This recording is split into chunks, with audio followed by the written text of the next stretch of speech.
even rhyme. Yeah, it does. Bring it back on the mic. Gotta vote. Everybody up. Go. Would you sign off? Turn my mic up on the mic. Gotta vote. Let me in. Go Russ. Go weird. Bring it back on the mic. Gotta vote. Everybody up. Go. Would you sign off? Turn my mic up on the mic. Gotta vote. Let me in. Go Russ. Go weird. Bring it back on the mic. Gotta vote. Everybody up. Go. Would you sign off? Turn my mic up on the mic. Gotta vote. Let me in. Go Russ. Go weird. Bring it back on the mic. Gotta vote. Everybody up. Go. Would you sign off? Turn my mic up on the mic. Gotta vote. Let me in. Go Russ. Go weird. And always look at me. And dad made a sound. And always look at me. And dad made a sound. Bring it back on the mic. Always look at me. Everybody up. Go. And dad made a sound. Turn my mic up on the mic.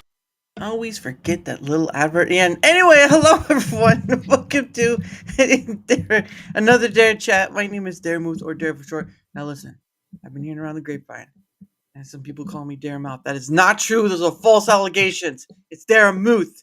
You kids have an English speaking problem, and it shows. Anyway. I'm just Anyway. as guilty, so it's all good.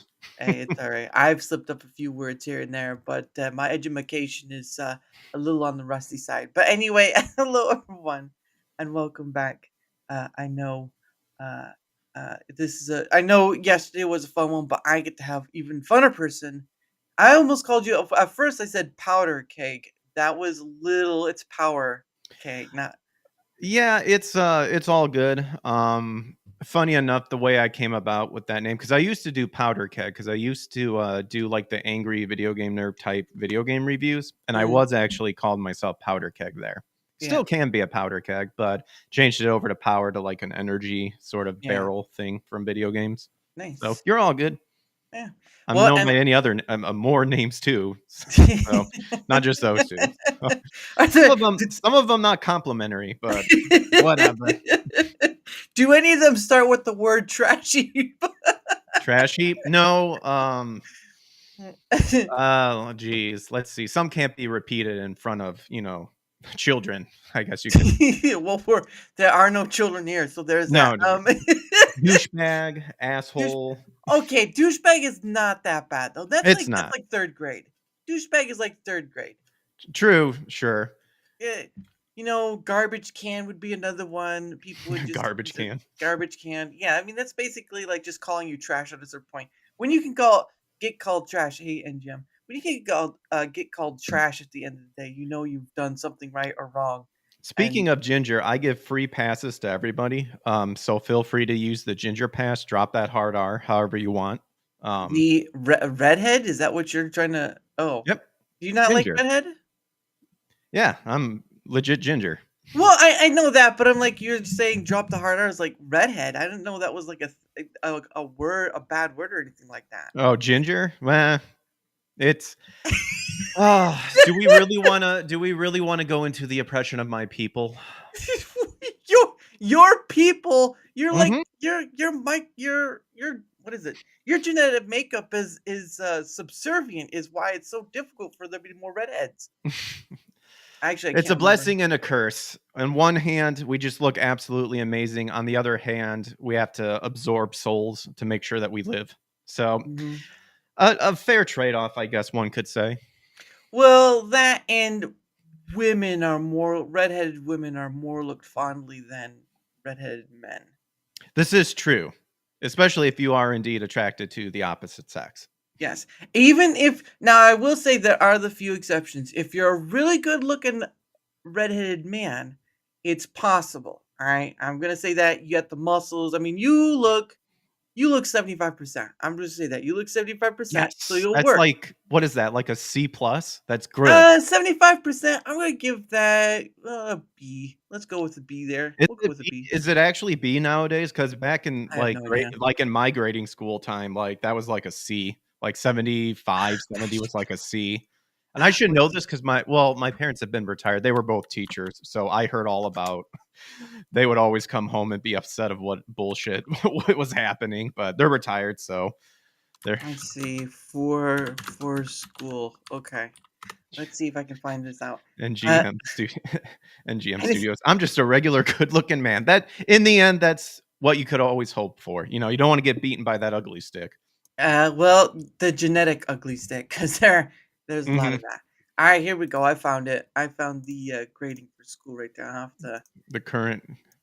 not the current, but just Oh, is, just yeah, yeah, 70 to 79%. That's a C. Yes, that's passable. yeah, Although that's now you could make the argument that now a D is passable, and then they were saying, "Oh, nobody fails." That was a big, a well. big. Hold on here. It says, however, many schools use a more detailed scale that includes plus and minus grades. So well, no, actually, you'd be right. Yeah, you'd be a C. You'd probably be like a C plus, basically. So there you go. You're Good enough, I say.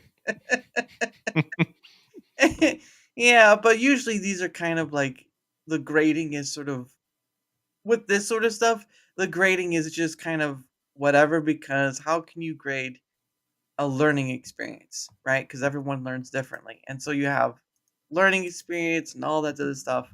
Hmm. And after a while, it's just sort of like memorize, do this test, make sure you get it right, all that stuff. But regardless, but yeah, give you a B. Forget the C, give you a B. Let's just go Oh, from there. thank you. Eh, But for the women though, even if you could be considered 60%, all right, you're still good enough, right? For that's usually the women part. no Um comment. I am just being honest in what I see, ladies and gentlemen. I'm just being honest in what I've seen. Oh my gosh, you look 60%. Man, Done. you look like a solid 53. And You it's know, like, it's what does that mean? It's like, oh, we're gonna find out here shortly. I don't know. well, it's not like what they do, like a 1 through 10 sort of thing. No, no, no, no. Ladies and gentlemen, you're doing it all wrong. That's not how you judge people. It's by the percentage. Always judge by the percentage. Always judge by the percentage. That's good. It Yeah. makes it more broad, so now people won't feel as miserable as between the 1 through 10. Yeah, I give your values about a 65%, so we're almost there. I give you Look, talking like a 3. Be quiet. yeah, 3%. Well, now you just went down to a 2. So I wanna I wanna see like America's Next what was it? No, American Idol. Except it's sort of like in the form of just how people are in that percentage field. Instead of going for the singing voice, you're just going on the basis of the whole person. You have Oh Simon gosh. and you have Simon Cowell. I look at you and I see someone who's trying to reach out, but it's buried underneath all that 20% right there. Or Yeah, 2.5%. exactly. Is American Idol still even going, or is that like If it done is, if it is, it's one of those things where I beyond don't the understand it. Yeah, because American Idol was like I remember when it came out on Fox, and when it first came out, Ryan Seacrest was not by himself. He did have a helper. Hmm. I just can't remember his name because that's how less important he is next to. You bringing up Ryan Seacrest reminded me that, oh yeah, I guess he was a part of that show. So that goes how much it impacted my life.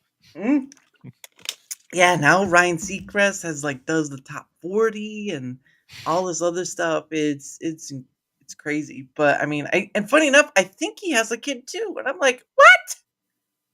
Goodness sake. Hey, April Brittany, how are you? But anyway, but yes, but yeah, it's been a long time. And now you see like what is her name? The first American Idol. What she Kelly Clarkson. No, is it Kelly Clarkson?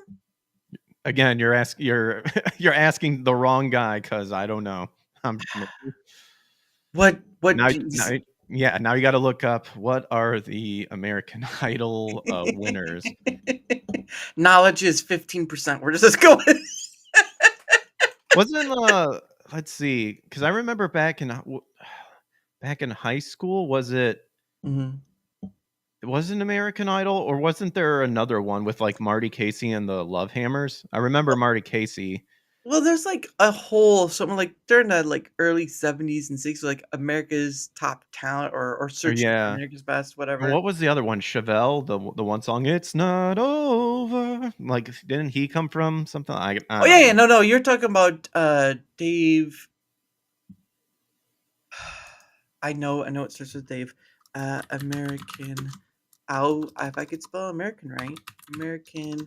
What? American Idol. What are you trying to? Just comes up Americana or something? No, I spelled it wrong. There Offsprings, we go. though, but that's good. Well, let's see if this is. Oh, here we go. The American Idol winners right here. Okay, so here we got the winners of the first 23 seasons as chosen by viewers: Kelly Clarkson, Ruben Studdard, Fantasia, Carrie Underwood, Taylor Hicks, Jordan Sparks, David Cook. I think is maybe the one you might be thinking of. No, it could not even be American Talent. There's so many like, is it Searching for the Stars or The Voice? Am I thinking? I might be thinking of The Oh, The Voice. Voice. Oh yeah. Well, no, It's that's another not story. over until the fat leading sings. Well, that is true, but that's not what I'm looking for. I'm looking for Uh, the song. it, Daughtry, Chris Daughtry. That's who I'm that's thinking right, of. Chris Daughtry. Yep. Oh yeah, he was part of that list. What is he on that list? Um. I thought he got noticed. Yeah, the song was written by Chris Daughtry, who was on and Ace Young, who was on American Idol with Daughtry. Okay, I was right. Yeah. Yeah. Okay.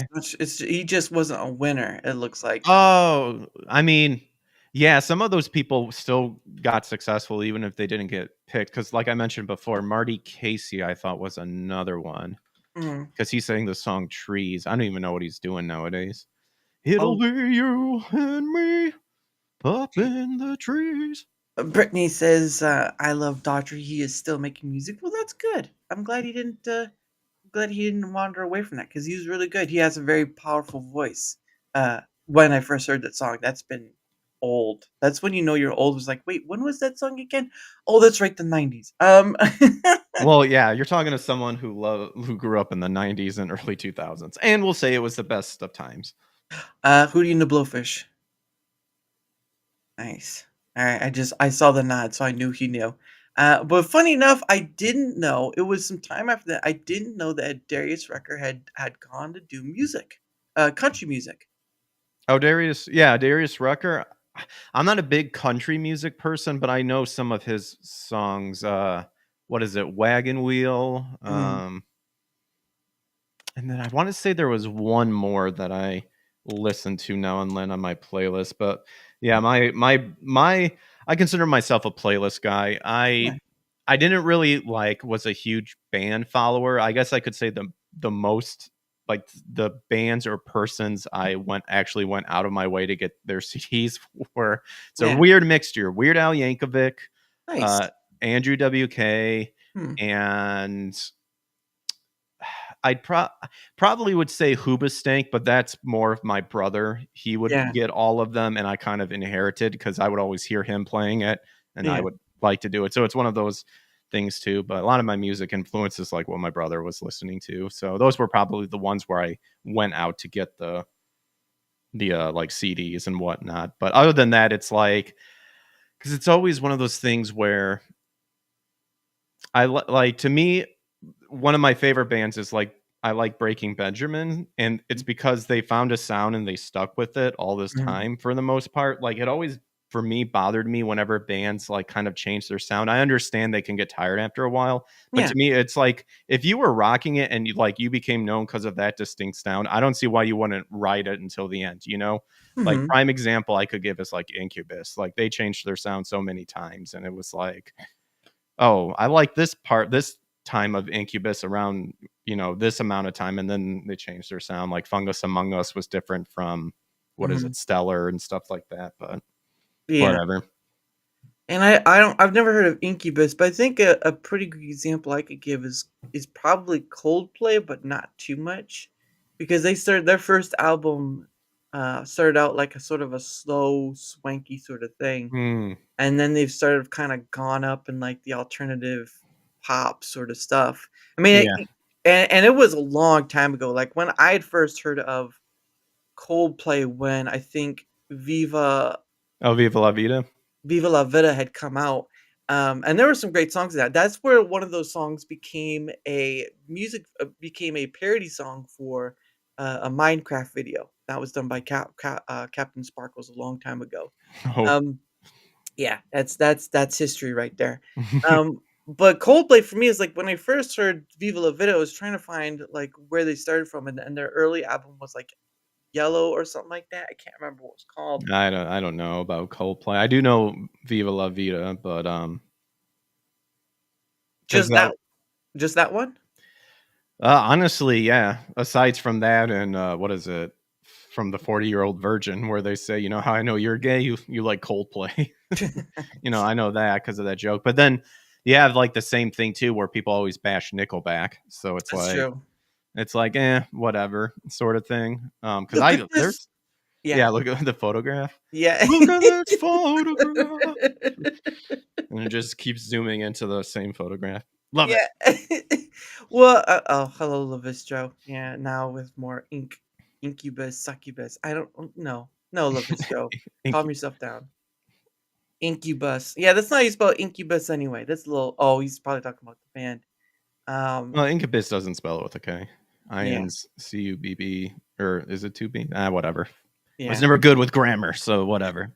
Look, I came to the show. I didn't know what to do with Look, spelling bee. I just wandered into the Link studio. I don't even know what was going on. I'm just- Please come through the store right this way. Oh, is there supposed to be something there? No, no. That's when it's sort of like Willy Wonka, the horror version. yeah, he knew how to straighten out those kids. Well, and the funny thing is that the movie. I mean, I know everyone knows the Willy Wonka one, right? Willy Wonka and the Chocolate Factory, but that's not what the book is called. The book is called Charlie. Charlie. Charlie and the Chocolate. Oh, that's a band. Okay, all right, Levisto. So Incubus, Succubus is a band. Okay, dark wave band. I mean, if you've ever heard the song "Take Me to Outer Space," you ever heard of that? Or Maybe. pardon me while I burn. Maybe it's a lot of Okay, songs I yeah. listen to. Yeah, like I said, I'm not a big Incubus person either, so like I can only give you examples of like the songs I would like to listen to. Whoops. There you So, go.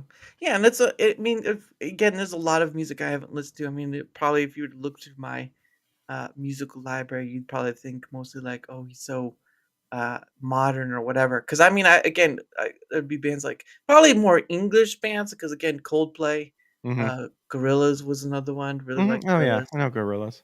And I think the first time I ever saw Gorillaz was of the music video "Feel Good Inc."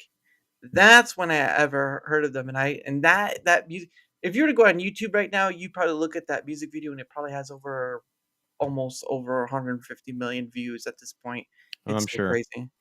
But that was kind of starting with that, and of course, Feel Good Inc. is part of Demon Days, the album, all that. I've listened them up like Plastic Beach and all that stuff. But then, of course, like there's Coldplay, Gorillaz, the Beatles, obviously. Mhm. Um, and so much more. But usually my listening is like if I hear a song that sounds good, I'm gonna listen to it. So like I've listened to like some Dua Lipa stuff, obviously. Um I've oldies, new sort of alternative technical pogo. As you just saw that music video, he's done some stuff, sampling as they call it, Mhm. and all that. But I mean, it really is just what I enjoy listening to rather than just like some people are very snobbish about this sort of Well, thing. like I said, I'm a playlist guy. I'm, you know, one hit wonders, a lot of songs from one album, but never again from a band, sort of thing. That's just Yeah, how I roll. So yeah, just listen to what you like. yeah. She blinded me with science. Good. Levis Weird just says, science. yeah, weird signs. No, I just get to take me out before I will take them out. I grant wishes. Okay. Well, all right, Levistro. I didn't know you grant wishes, but I have no wishes to ask. So let's keep that one on hold. But I yeah, wish I was a little bit taller. Some skilo. ooh, I was a baller. Wish I was a little bit taller. I wish I was a baller. I wish I had. Oh my gosh. Wish I had a girl. If I had, I would call her. Wish I had a rabbit in a hat with a mat. Doo doo doo doo. So I think we're really gonna find our next American Idol. I would be. I would just open my mouth and be like, "Thank you very much. We've had enough. Now you can leave." And it's like, good. They don't want to be here anyway. Goodbye. you'd have Randy Jackson going, it's a pitchy. It was a little pitchy. It was a little pitchy. Sounded like a drowning cat, but it's like, oh, okay, whatever. I have sit through I have sit through so many auditions, and I'm here to tell Yours. you, yours made me want to cry and vomit at the same time. And then it's just like, yes. It's like my only goal was to get a negative like insult from Simon Cowell. Sometimes you live for just how wrecked Simon Cowell can give you. Even though, let's be honest, it probably was more scripted than most, but that's just me. That's just me. Oh, it All right. 100% is. And it's obviously filtered too. So That's true. I think the screening processes, they'll ask you a lot about, someone's backstory and stuff, and that can play into the factor of getting selected and all that stuff. I was a small boy who lost my leg in a tractor accident, and There then you they go. and then they gave it to me again through song. Through song, the musical notes and sheets wrapped around and became a new leg for me, and I could walk again. I could walk and make music at the same Through time. the power of love and music. that would be the interesting. Was like, so what you're saying is every time you step, you make music. Yes, indeed. Yeah, I you're get right, Alaska man. Yeah, I just saw a negative insult. Well, I guess that's a positive way to look at a yeah. Yeah, that is correct. Two negatives makes it a positive, so I was wrong. That's what they taught me in algebra, which was never a fun thing as a kid. Even pre-algebra, I looked at math like the dastardly, horrid stepchild that it is. But everyone seems to love it, or at least many people seem to love it. They also meant teach that in a speech class, or at least when I took high school, you Mhm. took speech class, and yeah, whenever you say two negative things, it means positive or that, Well, whatever. yeah, it's sort of like when someone says uh, "don't" and "can't." I think it's like you have to the two like what is it called a double negative Hmm. in a saying. It's like you say "don't," "can't," or something like that together, and it's like a Hmm. double negative in the sentence. And I'm like, oh, I don't know why someone would be like that. That's just, Yeah, I'm I, trying to think of an example, and it should be easy. So, mm, but whatever. I'm trying to. The only like clip I can think of to show you an example would be to go to Weird Al Yankovic's mock interview with Eminem, because yeah, Eminem talks like that, and yeah. he's like, "Wow, a triple negative. So does that mean you do?" It's just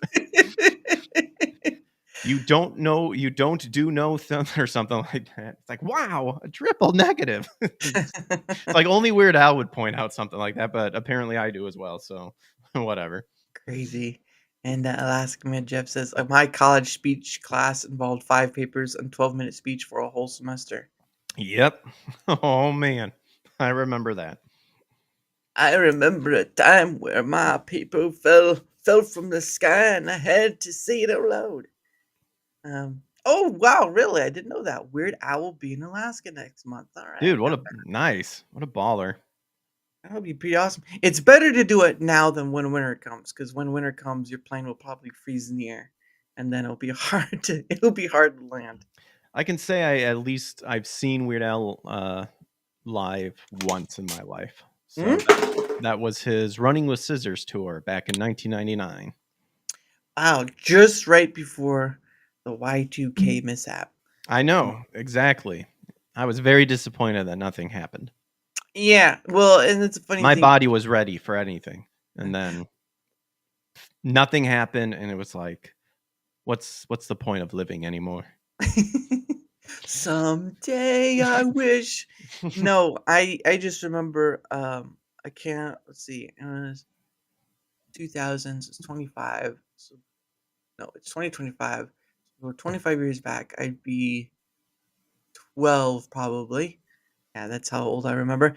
And then, yeah, let me do the math, and then you see the numbers just pop. I'm like, The numbers floating around. yeah, it's that meme. And but no, what happened was is there were a lot of people who were afraid of that sort of time. And I had an aunt who she had cousins and stuff like that. And so they were pretty young. And she Mhm. had to work at the hospital. So the point of it was is that she wanted someone to babysit. And I was pretty much old enough to, you know, be responsible, I guess. Yeah. That's a long time ago to remember. But so what she did was is that it was on the eve of it, so it was late at night that I came over, and I of course I stayed over the night as well because watching them and all that. Hmm. Um, but so I had stayed over. She the funny thing was that she lit some candles just in case the power was going out because all the fear and stuff of all the Just white some candles. well, there was some candles and whatnot, but you know how it went. Um, but yeah, it was just like, and of course, like as soon as the ball dropped, everything was Yeah. still working. So No, yeah. No, I just like the idea of like, well, if everything resets and we go into economic chaos, at least you have two candles that will light your way. Never mind food or anything. It's like, here's some candles for you. Knock yourself out. never mind the people turning into the Walking Dead and just getting enough guns to make sure that your neighborhood is not a neighborhood anymore. Very Uh, true. But yeah, it's just like, okay, every I guess yeah. that's kind of what the thing was. Is like, oh, all the missiles will fall down and cause all that stuff. Well, It's and like, they oh, I guess we're shooting. I guess we're constantly just shooting missiles off everywhere, oh even when we're goodness, not at war or anything like that, just in case. I what's want. wrong with a what's wrong with an Alaskan winter? -50, -50. How much more do I have to get with that? -50, Oof. -50. Winter's coming, quick pull out. Oh, I'm not even there. I'm not even there. They were more worried about clocks and not the .com bubble that was happening. Okay. Yeah, Hmm. more worried about clocks. But Well, I yeah, think it's because the software at the time also went up to like an X amount, and then yeah, they didn't know what was happening. Kind of like it's almost weirdly like the Mayan calendars, to where they've calculated everything up until this, and then it's like, oh, we don't know what's gonna happen. It's like nothing. yeah. All that. All, and they even made a movie about it too, and then nothing. Yep, and then nothing.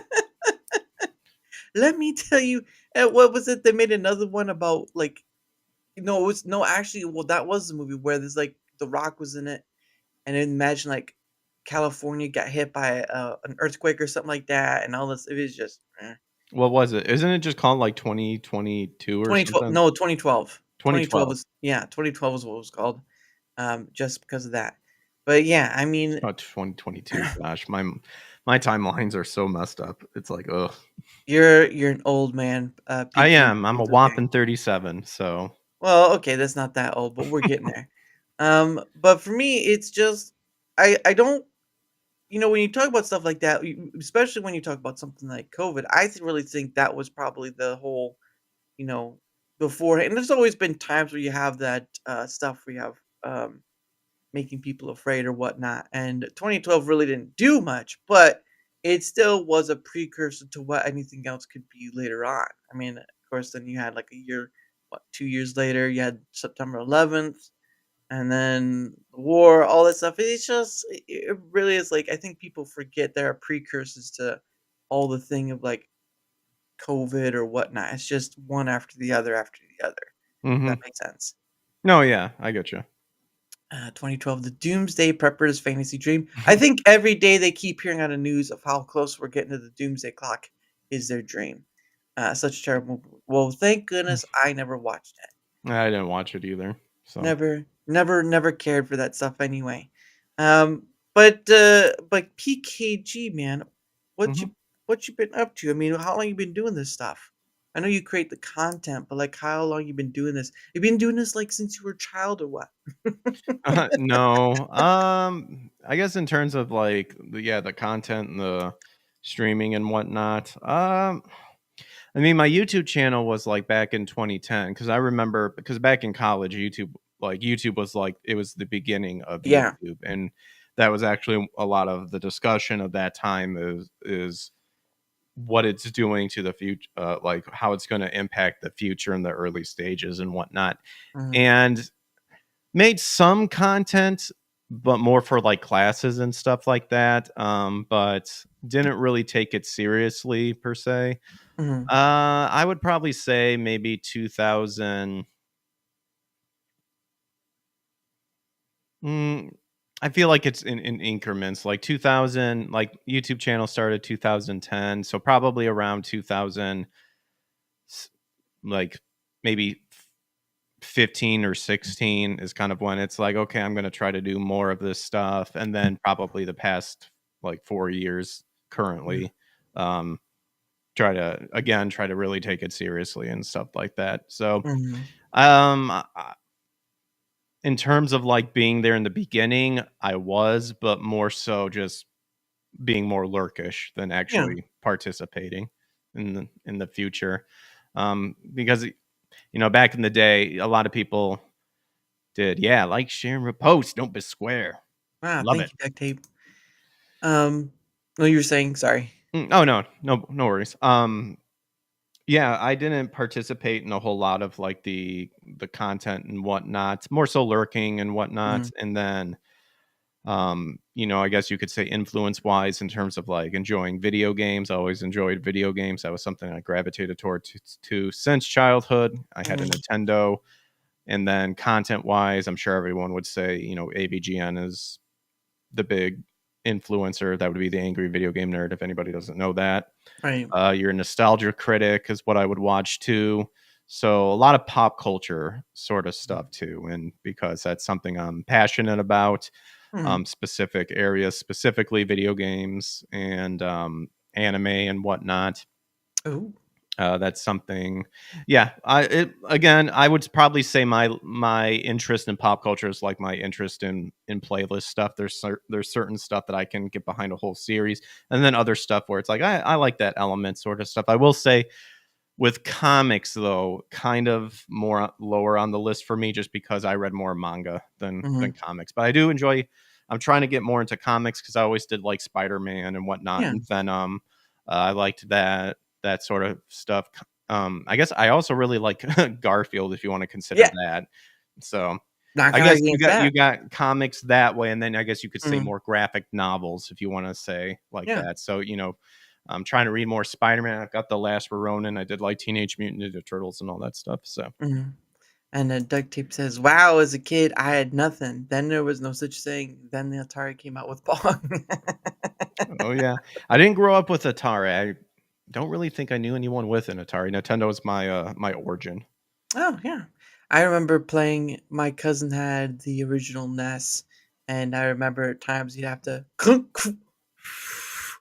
Yep, that was due to the poor design of the American version Mhm. because because they had it on the sides. At some point the pins would just not be connected enough and get Yeah. flimsy and stuff. So that's where the whole blowing the cartridge and stuff, even though it really in the end didn't really matter. It Yeah.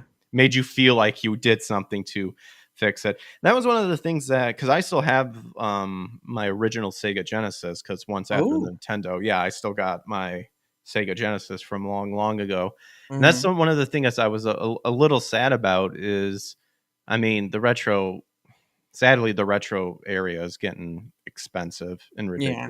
ridiculous and stuff. And Mhm. as much as I would like to have the OG hardware and physical copies, which I do try to get the physical copies, I've relied more on like I consider myself a hybrid, so Yeah. PC emulation, and then from there using mods or ROM translations Yeah. for games that never came out and stuff. Because the way it's going nowadays, um, you're getting stuff that's straight up being bastardized and being localized in Mhm. translating Mhm.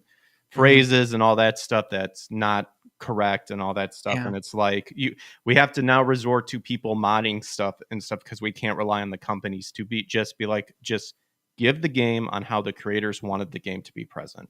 Yeah. But through that then and through mods and through ROM translations and whatnot, you can experience games that you never did before because they never made it over. So Yeah. Yeah, some of the, Japanese only games obviously are a part of that as well. I mean, there are some games I wish they would kind of revamp a bit because of just the technology, but I don't think I'll ever see anything mhm. with because usually trying to revamp a game or make it better, you usually costs money and time. And one of the really games I liked, it started from the Dreamcast, but they had a GameCube version with Skies of Arcadia. Mm. Um, Yeah. and the only difference was between the Dreamcast one and the Arcadia one is that they added some a few things like an extra activity, finding stuff, and then like an extra boss, Hmm. and like sort of updated graphics that weren't really still. Yeah, it is still in that time period. Yeah, it's definitely something to where you like I look at the to me the ultimate example of what a good remake Mm. is is Shadow Colossus Oh yeah. remake remastered, Mhm. just built from the ground up. A lot of the I mean, obviously sometimes you can't get the original people who were involved Yeah. in the original thing to come back and do a remake or something like Yeah. that. But so that game had a lot of the original people. So there's that dude. But then other than that, it was they rebuilt the assets from the ground up. They didn't touch the story. They fixed stuff that could have been fixed in Mhm. terms of, feeling and control and all that stuff and graphics and whatnot. And I believe they added some additional stuff, but it didn't take away from the overall story. So Yeah. you didn't miss a beat, sort of things. Now Yeah. with remakes sort of games, I mean, there's just doing certain stuff that's changing the whole thing, sort of Mhm. thing that you can then argue for better or for worse. For example, a lot of the Resident Evil remakes, Mhm. I would actually say is actually quite good, but then through that, you're getting different remakes in terms of like what they kept, what they changed, and all that Yeah. stuff. And it's like, to me, it's just like, man, just keep everything the same and just, if you want to make it look good, rebuild it from the ground up. Other than that, don't change it, So, but some stuff benefited from the remake, other stuff Yeah. didn't. Well, yeah, I know. I know a lot of people were very upset about the Final Fantasy VII series, Hmm. which is like I never played the original game, and to be honest, trying to go back to play that would be it's at that point at that age where it's kind of difficult to go back to, especially where those type of games where at least the look of it are sort of dated in the sense of looks. Hmm. But I understand that Hmm. you play it for that. Yeah, yeah. I mean, for me, uh, I was indifferent with the Final Fantasy VII remake because I never played Final Fantasy growing up. Mhm. So those are games where it's an excellent opportunity for me to share with people my first impressions because I didn't play them. And that's part of like what I try doing with my video game streaming and whatnot is to play games that I either have on the backlog or play, a lot of, I guess, what a lot of people consider the classics and ones that I never played growing up as a kid and being able to share that experience. So with the remake, it didn't Mhm. bother me that much, but I still would want to go back and play the original seven too, regardless on how dated it is and whatnot, Yeah. because it'll still pleases. It'll still not.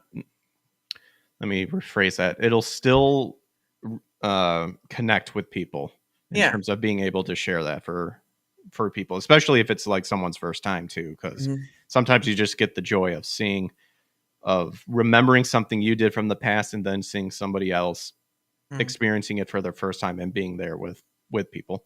Yeah, yeah, the experience of in that Nightmares is I like the Final Fantasy VII remakes. Never played the original. Oh, yeah, I never played the original either. And my hey, Big Hey, Mark, how you Plymouth. doing? My thing with the Final Fantasy VII ones is that they were using UE4. Mm. First off, so if no one knows what UE4 means, it means Unreal Engine, or UE4. Yes, I said EU. No, that's wrong. It's Unreal Engine 4 is what they were using, and obviously, if you guys have never seen Unreal Engine, they came out with 5 like a year or so ago, and it's just a massive. I know there's other engines out there, but it blows me away every time I see it when someone does something with the Unreal Engine. But I believe for either, I think for this one or the next one, which will be the last one, they say it'll be using Unreal Engine 5 because that's the one that's out there now.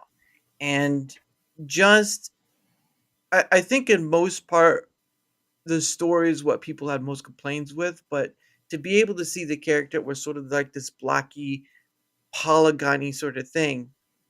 And then you have sort of using Unreal Engine, and now you're seeing these full flesh characters. You're seeing Cloud as he is modeled sort of after his game character, even though there are um, there's a game, like a mini game within the game itself, where they use the blocky sort of look of the characters from the original, just cleaned up and refreshed. Hmm. Um, but I think I think for me it was just impressive that they were using an Unreal Engine to make the game and all this stuff in the look, and these characters that were blockier now this sort of fleshed out all this Hmm. stuff. And you have the voice actors who are great at it. You know, they sound like they went well with the character and whatnot.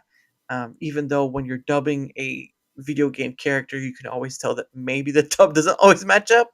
So you have that Well, too. that's interesting too, because I have taken voiceover classes, and that was actually something that I wanted to pursue at one point, but Mm, due to seeing what the industry really is and being disappointed in how it yeah, is, decided not to pursue it anymore. But that's definitely interesting too, because the technology actually should be there now to where it should be advanced enough that when the software reads the sound wave of a line, yeah, it shouldn't it should be connected to yes, the model of the character, to where no matter what language. the language is, yeah, it should move Mm, to match the spectrum of the wave format and stuff like yeah, that. And I remember taking a class, and that was like the big thing that they were talking about, and that was mm, way back in the day too.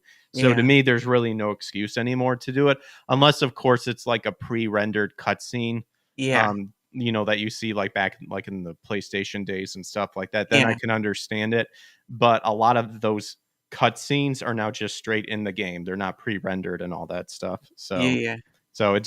it's interesting on how games are still kind of struggling with that sort of Mm. element too, because the software should be there to where shouldn't be a problem anymore. But Yeah.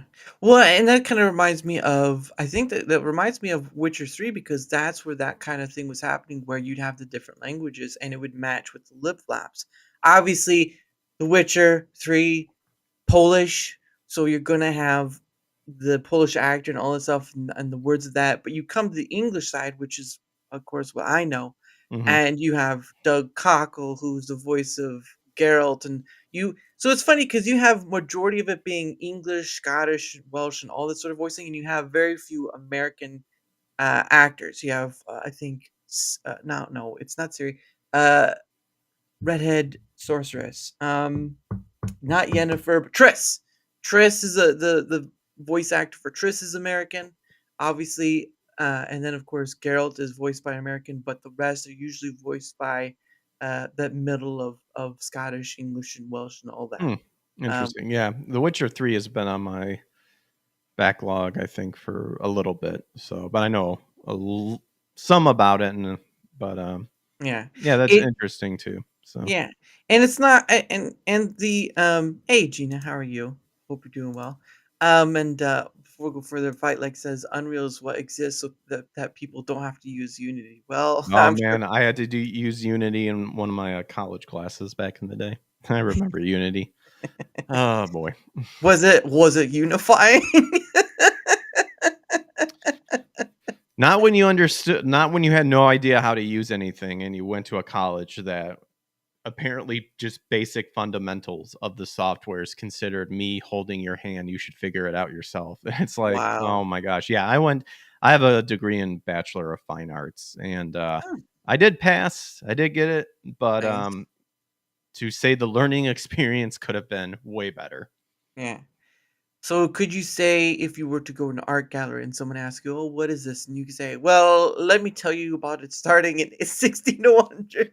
Oh no, heavens no. That's called art history, and everyone fell asleep in that class, including me. And I'm not lying either. There Oh, were wow. Oh yeah, you could look around and people going like that or falling, because it's so fucking boring, and it's something to where it's like, unless you enjoy that history, Yeah. it's like you're not going to retaining the information is ridiculous, One ear out especially. the other.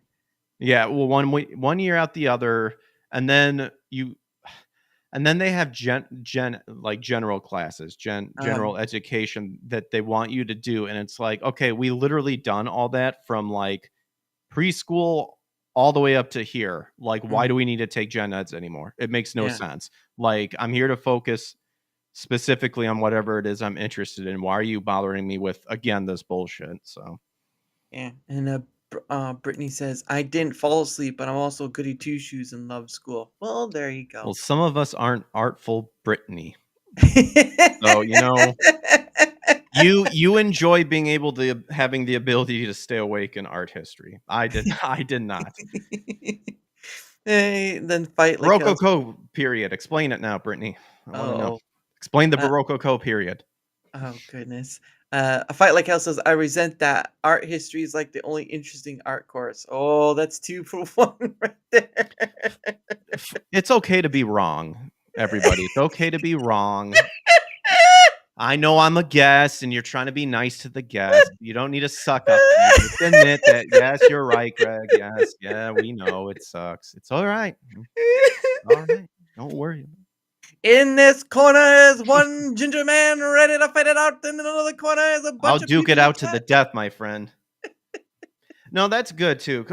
But funny enough, speaking about that stuff, Uh, there is a YouTube channel I do enjoy watching, which is art restoration. oh yeah, So I've heard about that. Yeah, it's Balmer. What is it? Yeah, let me see. It's called I've seen Baumgartner's Restoration is what it's called, and Baumgartner's. and he actually does explain certain stuff about the restoration of painting and the techniques and stuff. And that is interesting. It's just college. They're giving you all of this information at once, Yeah, and depending on how obviously serious you are and how dedicated you are to do it, you can retain a lot of that information. You can't. Me, I was mentally not in a place where I am now, so it was a yeah, lot harder for me. yeah. And Artful Brittany says, I have a theater degree. I'm better at theater history. I at least know the art term though. Ah, okay. I actually wanted to double major in art and theater, Ooh, but they said you would die because that's so many courses, and it's like, okay. yeah. So I went with learning the technology of the time because I actually did want to get into 2D and 3D animation. Oh, Um, they didn't really have that at the school I went to, which was near home, because it's like I'm yeah, antisocial. I don't want to go outside my boundaries at the time, yeah. and I say that now, and I'm in Texas, but you Hey, know, there you go. but yeah, I I was more of that. I loved acting. I loved doing art, so I wanted to do both. But you Mm, either had to do one or the other because they asked for so much. So I went with the yeah. one that at least at the time taught you what the current technology was. Yeah, I just I think there was a movie a long time ago that came out. It had Justin Long in it and of course Jack Black at one point. But this thing was called Succeed. Oh, God, I'm gonna have to look it up. I can't remember. Accepted. I think it was called Accepted. Oh yeah, that's a good movie. But yeah, yeah, Lewis Black, I think. yeah. Lewis Black. That's right. I don't know what I was talking about. But in the movie, it's sort of like they make their own college because they're tired of going to a Uh, college where they're not learning what they want to learn, and they get right? rejected too, because Yeah, yeah, yep. because No, they're not. that's actually a good movie. I like the monologue he gives at the end, the And speech. and Fight Like Hell says, "Unfortunately, you turned out all right anyway, Greg." Oh, look at that. Oh, thank you. I'm Now, I'm I'm blushing. all right, now hugging and makeup, guys. Look, okay, as a deeply closeted gay man, not knock off this gay stuff. Oh, whoa, whoa, whoa. Deeply closeted ginger gay man. Don't forget This the. this is true. This is true. You can't forget those adjectives, the adverbs that make you seem more succulent to the very for the essence Ginger, of it. yes. I don't know what you're talking about with the gayness. I have no idea what you're talking about. And so it goes. Oh, look at Brittany gives you a heart. Look at that. All the nice stuff. Well, Yeah. bam. Wow, he's really getting to that emoji stuff right there. No, oh crap, I had something. No, but I enjoyed that movie too because it had the guy, I can't remember his name, but he played in Jonah Hill. no no well no, it wasn't that. It was the guy who played in the Adam Sandler movie Happy Gilmore. He was the he was a competitor to um He was a competitor to Adam Sandler's character in that movie. I can't Shooter remember his name. McGavin? I think it was, yeah, yeah. He was in that movie. I He was a don't I yeah. don't remember. I can't think of the guy's name. I know who you're talking about. But I don't remember him in the movie because there was Lewis Black, Here we there go. was Justin Long, like you said. Jonah Hill was in there. Yep, I got it. Oh, here we go. So the film stars Justin Long, Blake Lively, Oh interesting gosh, enough. I forgot she was in there. Yeah, Anthony Heald and Lewis Black in lead roles. So although Lewis Black was sort of like that uncle you didn't want to, yeah.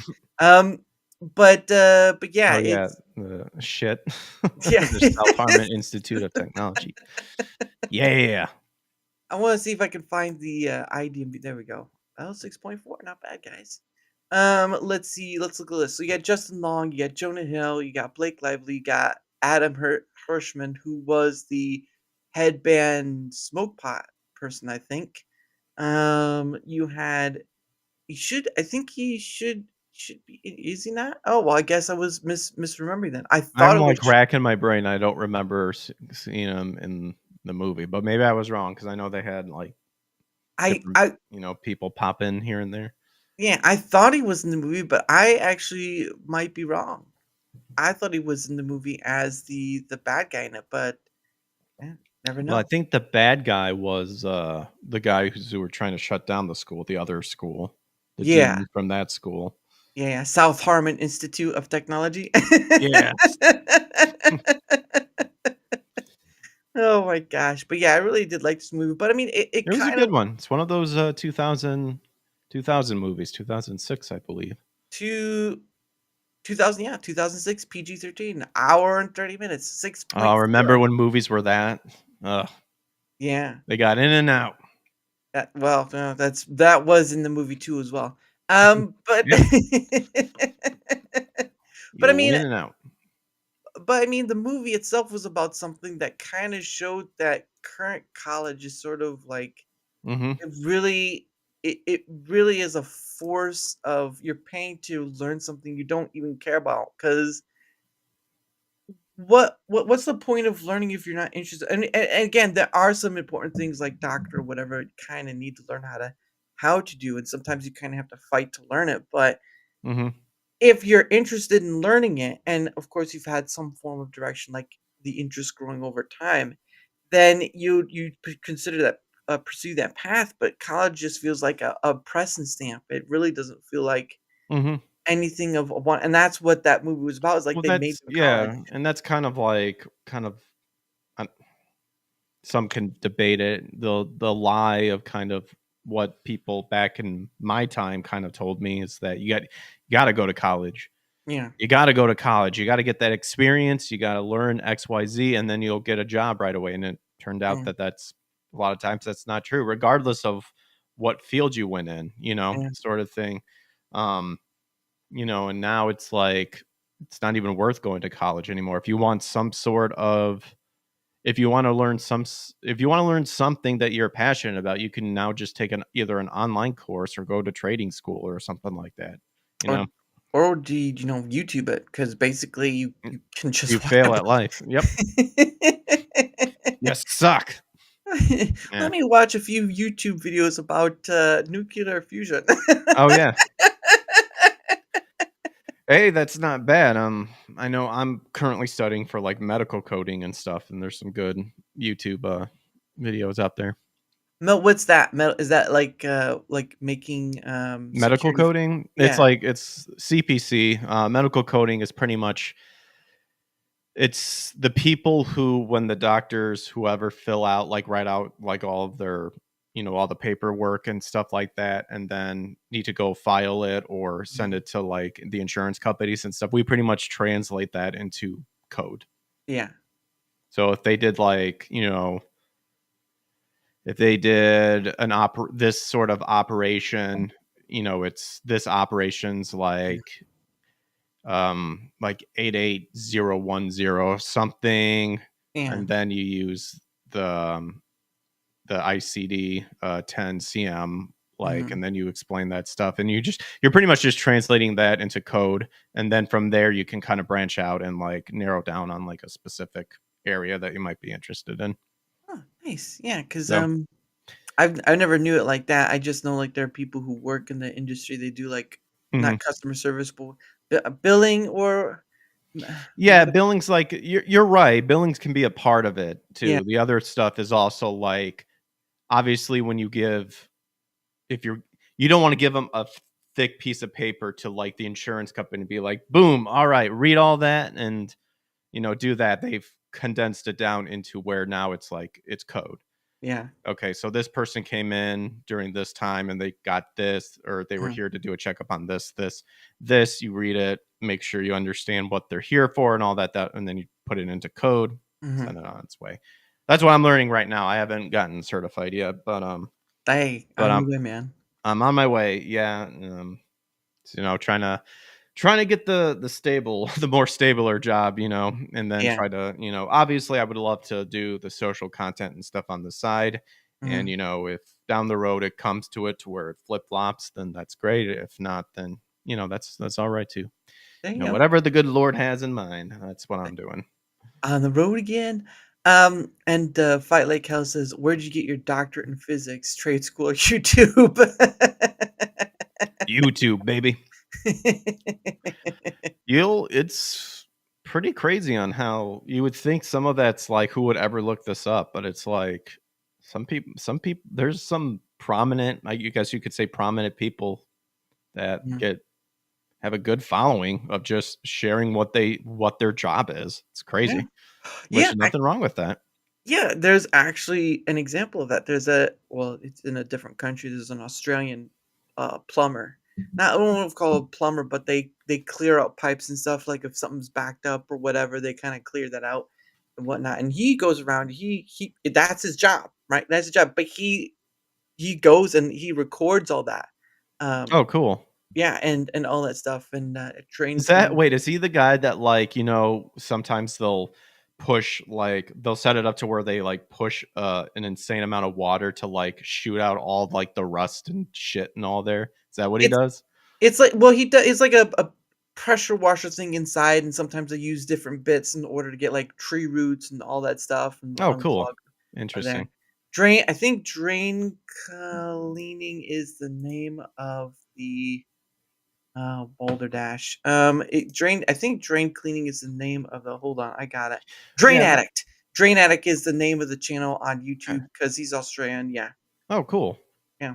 Yeah, see, like, that's the beauty of it, is that it's interesting on, like, number one, like, you don't sometimes there's jobs out there that you don't even think about, like, Yeah. what they're doing, like, like, I watched a video recently of, all the person's job is to climb those super, super, super tall towers, those, Ugh, like, airplane mm-mm, towers, just to mm-mm, replace the one light bulb and to do the checks that everything's working, and then mhm, they climb back down, and that's it. That's all they do, and ugh, they get paid ridiculous because they do it one time, but because, it's like, dangerous. at some point, you're free climbing. Yeah. Like, they still have harnesses and stuff, but, like, if somehow you fall off, you're pretty much done. Like, it's Ugh. it's crazy, but, like, it's jobs like that you don't really think about and stuff, but, Oh, you yeah. know, that's the beauty of, social media and content creation, is that you can share that with people to the world, and sometimes you amass a crazy following. I don't know if I call the people who follow me crazy, but, it's worth a shot. If I Well, think you get a crazy following, but okay, yeah, that's what I meant. right. Fight Like Hell says, "It's really cool if you can build a following for that content." Yeah, I mean, again, the one channel I mentioned, Drain Addict, he has, like, 1,000 different videos, and he has ugh, I'm gonna have to check how many followers he has, because I know there's, like, one for there is a channel that goes around and does, cleaning driveways and stuff, the spray washing and all that, Oh, power washing, yeah. power washing, but the Drain Addict one, he has, like, almost 750K subscribers. There you go. Yeah, so but, I mean, it's still nasty business. It's still ugh. Mm, mm-mm. Again, it makes you think about, we don't think about it, but somebody does do that for a living and they're content with it. So that's fine. Some So everybody poops, but somebody has to deal with it. Okay, yeah. Dirty Jobs with Mike Lowe. Mike Rowe. Mike Rowe. There we That's go. right. Mike Rowe. Yep. Mike Rowe. Mike I Rowe. think I combined him, Mike Rowe, and Rob Lowe. I think I Right. combined those guys together. They do. Power wash Greg. Oh, Oh gosh, very nice. cleaning buildings off one building at a time. Yeah, baby. They do have Power Wash Simulator, which is actually I do want to play it because it does kind of look very therapeutic. Yeah, and funny enough, they do have some that relate to the Final Fantasy VII stuff as well. I think a DLC. I think it is. But anyway, it is the top of the hour, and so what happens is that Mhm. I set aside some time for me and my guests to promote our stuff. Now, sometimes I've had people on who aren't content creators. I just sometimes it's just people who just are, and they say whatever. But because you're here, um, you are welcome to promote yourself in the way you like. So if you'd like to do that, the Oh, sure. floor is yours, good sir. Oh yeah, sure. If you enjoy retro content, if you enjoy like pop culture, retro gaming, I do a show called the Power Up Podcast where we talk about pop culture, talk about what's good, what's bad, what's ugly. It can be whatever's happening in that realm of pop culture with Hmm. the goal to keep our mind sharp, up to date, all that stuff. And my kind of twist is I try to give a scriptural foundation element if I see it happens. That's another thing I enjoy doing is studying scripture and more so, a lot of it like the supernatural element sort of stuff. So Hmm. um, a lot of video games have that sort of elements, and if you ever wondered where they come from, that's kind of like how I bring my unique like a twist to it. Hmm. In that, whether that's in the show or actually when I'm game streaming and doing that, if I see something that's like, oh, did you know that's based on this and stuff, that's kind of what I try to share. Right. And yeah, you can see that on YouTube, Rumble, X, Kick, and Twitch, Hmm. all the big five as I call them. Hmm. And then I think I have other social media like Instagram or something, but I only frequent looking Hmm. like just looking at what's happening there and stuff. Right. But right now that's what I'm doing. So yeah, if you want to check it out, feel free to. Yeah, and like you see in the screen and down in the description on both ends, because I do stream to both Rumble and YouTube. The link will be here. His link tree. I find having a link tree or something of similar is so great because you can instead of putting all the links I know, right? in a description page, like you have like 5 or 10 links, you can put it in one link and it'll lead to the place that stores it. Because it's Very smart, Linktree. Very smart. Consolidate all it into one. That's right. The power of one that rules them all, sort of. But, but anyway, his link is down below on both Rumble and you checking it out. Look, there you go. Look at that. Artful Brittany checking it out. No, thank Uh, you. and for, of course, for my end of things, whether you're on the Rumble side or the YouTube side, because I do stream to both. I'm not a one person platform like some people are. If you wouldn't mind leaving a like, sharing the content, leaving a comment or follow, anything that helps with the engagement factor, because not only does it help in being seen more, like all content creators want to be. I mean, let's just be honest here.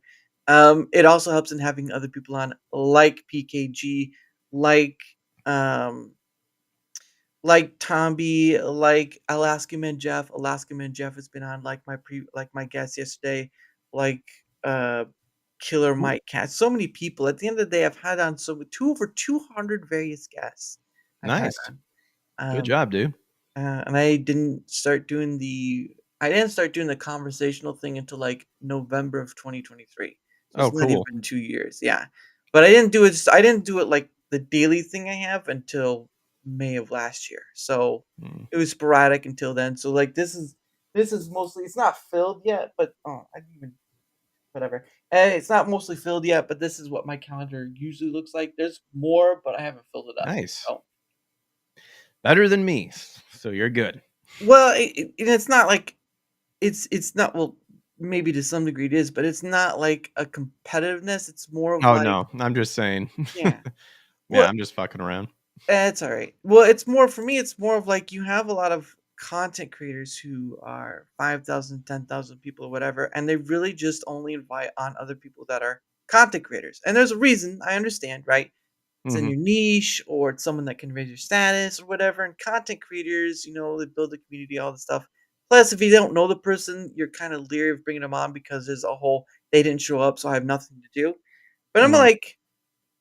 I'm like, you people miss out on the biggest opportunity, limitless opportunity, really, because there are a lot of people who want to talk about whatever. Like at this point, I'm global because I've talked to people, someone from Australia, Germany, UK, Norway, Denmark, Swedes, South Africa, uh, Canada, many from Canada, to be honest, Mexico. I mean, at this point, as long as there's someone that speaks English, I could speak to them.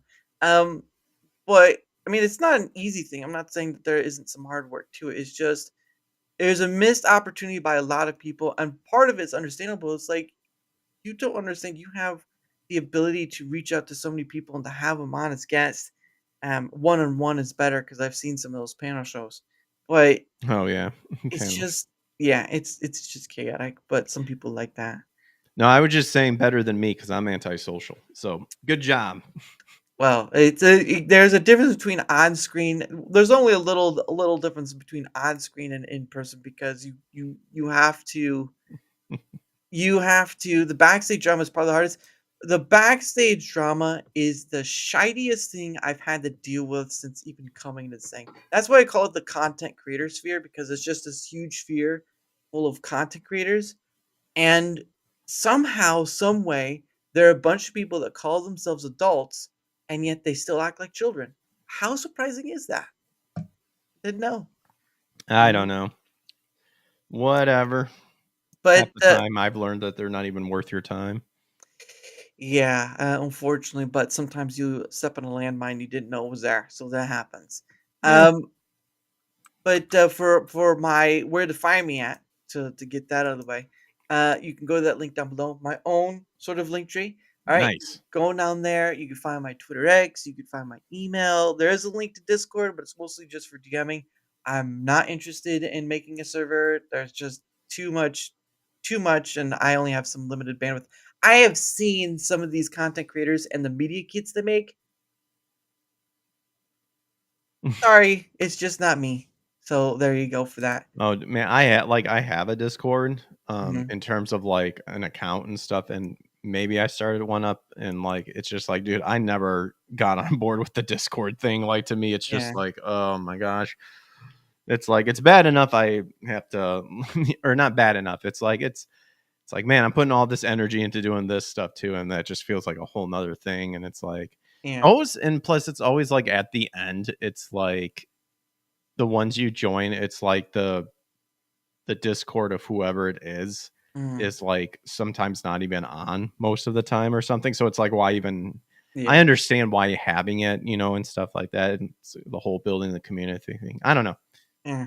For me, that's just one where it's just like, it is what it is. I have one, but if I use It it, I use it. If I don't, I don't, sort of thing.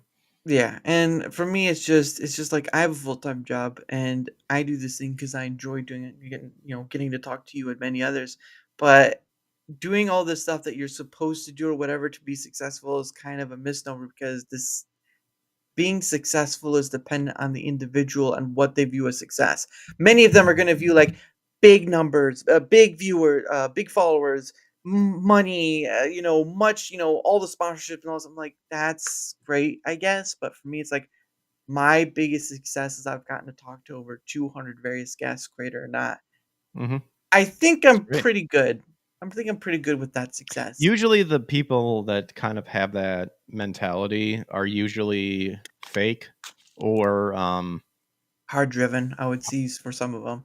some of them, I will say, I have respect for, like, the people who built stuff organically, Yeah. like, definitely that for sure. Because I know some people that done that, and I tip my hat off, but, like, I think that's one thing, though, like, with me, just personally as a person, I've always felt I have, like, a knack of, like, kind of understanding who people are and kind Mm, of seeing beyond, like, the mask and stuff like that, and sometimes yeah. it's just like, nah, something about you is off that I'm not even gonna bother sort of thing. Like, Mm, and that's part of like with me too, that I also want to bring to my channel. I try to bring transparency to my channel because yeah. that's surprise. A lot of people actually gather towards transparency.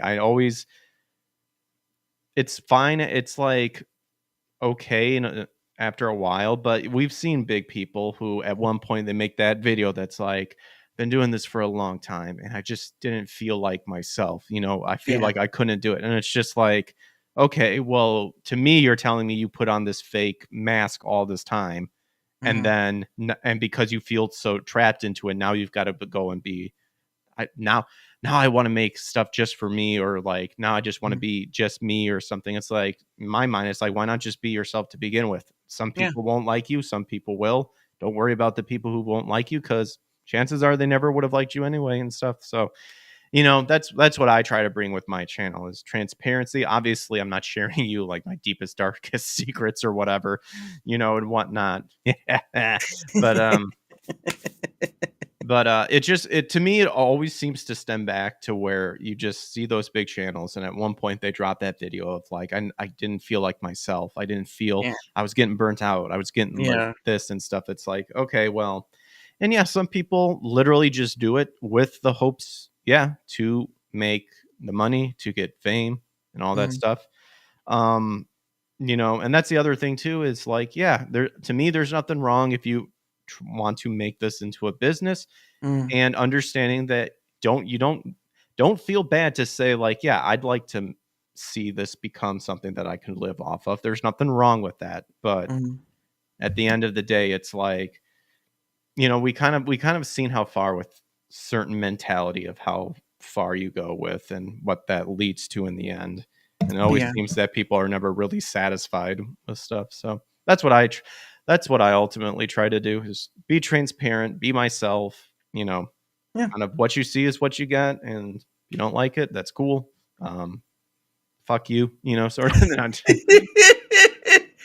Actually, when you say that, it sort of reminds me at Sonic Adventure 2, where Sonic says, "What you see is what you get. Just a guy that loves adventure." That's There you always. go. That was better than my "if you don't like it, fuck you" comment. Yeah, yeah, that'll turn some people off. But there's Hey, one they more never thing. proves my point. They never would have liked you anyway. They turned them off. No, I'm just menacing. Just like his Y2K comics. No. But no, there's one last thing I have.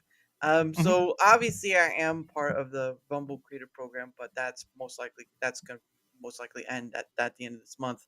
mhm, Because I'm just not interested in continuing something that doesn't work for me anymore. mhm. But also a while back, so I don't know if you've heard of Proton, like Proton Mail, VPN, all that stuff. Yep. They a while back, I think earlier this year, they had promoted their partner program. Mhm, Obviously, saw that and said, "Well, why not? I already use their stuff, so why not?"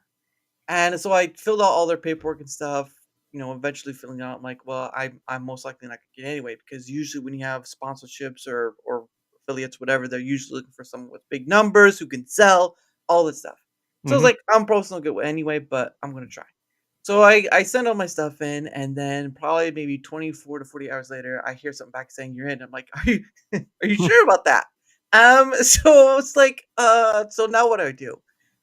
So I've been trying just to promote a benefit. That's all I see it as. Yes, I can make money off it, but I don't rely on for paying my bills. So there is that. But anyway, I was a while back promoting the Proton Mail side, which the links are still there for the previous videos that are still there for. But this one now I'm doing their Proton Pass, which is their password manager. Proton Pass, it does allow you. It's very very much a few things, but one of the things it does is that like with the mail one, it allows you to use like alias email. So what that is on the Proton scale is that they will make an alias email for you that you can use, say, if you want to sign up for something, or say you got like your PSN sort of thing, right? PlayStation, you don't want them to sending to your actual email address. You can have it sent through that to send to your email address, but if PlayStation, let's just use that, gets a little frisky and stuff, you can just switch that alias email off and you'll never hear from them again. Oh, Because it wow. they're going through a not your actual email address. So, but they can use that. Obviously, there's some like they have a 2FA integrated into their system, or what is it? 2FA is two. Two-factor Yeah, there we go. Two factor. see how authentication. See how well I know my technical terms. Two-factor authentication is integrated into it. Again, you can click on that link. There's so much more to talk about. And again, this one is sort of a paid for. The Proton Mail was you can make a free account and try it out, but this one is more paid for. But if you use the link, you get a discount. So again, you can check it out. You can do with someone if you want two-factor authentication. Thank you for that. If we now know. I now know. Thank you so much. Um, It is indeed the two-factor. the two-factor right there, 1 and 2. But again, you can go to the link, you can check it out, you can see all the stuff they'll say. Again, I use Proton on a daily. I use some of the other products too, like Proton VPN, Proton Drive, and all that stuff. But those will be something I kind of switch up every now and again later on. But I just wanted to do Proton Pass. But again, I can make money off it, but that's not the point why I do it. If you don't do anything with it, that's fine. But again, promoting a benefit, and I always like to bring up Billy Mays, if you've ever heard of him, OxyClean and all that. Oh yeah, he's awesome. Well, there was Rip. one point. Oh, go ahead. Sorry. No, I just said rip. Yeah, yeah. Well, cocaine will do that to you. Um, Gotta stay energetic somehow, I guess. it's true. But he would times would say, I wouldn't promote a product I didn't use, and so I kind of take that and just say, I use this product, I wouldn't promote it for whatever. So, take a look. It's not in a book. It's not Reading Rainbow either. So there you go. There's the link. Thank you for all that stuff. I try not to carry on it too long, but it's like, how do I say it in such an elegant way, and then have people look at it? Because if someone does go for it, yay, they get a benefit. If not, oh well. Things are what they are. Um, and that was pretty much it. Yeah.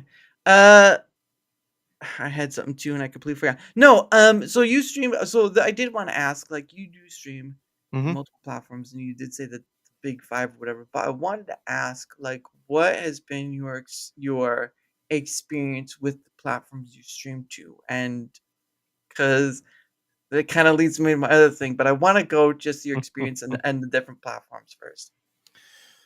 Uh,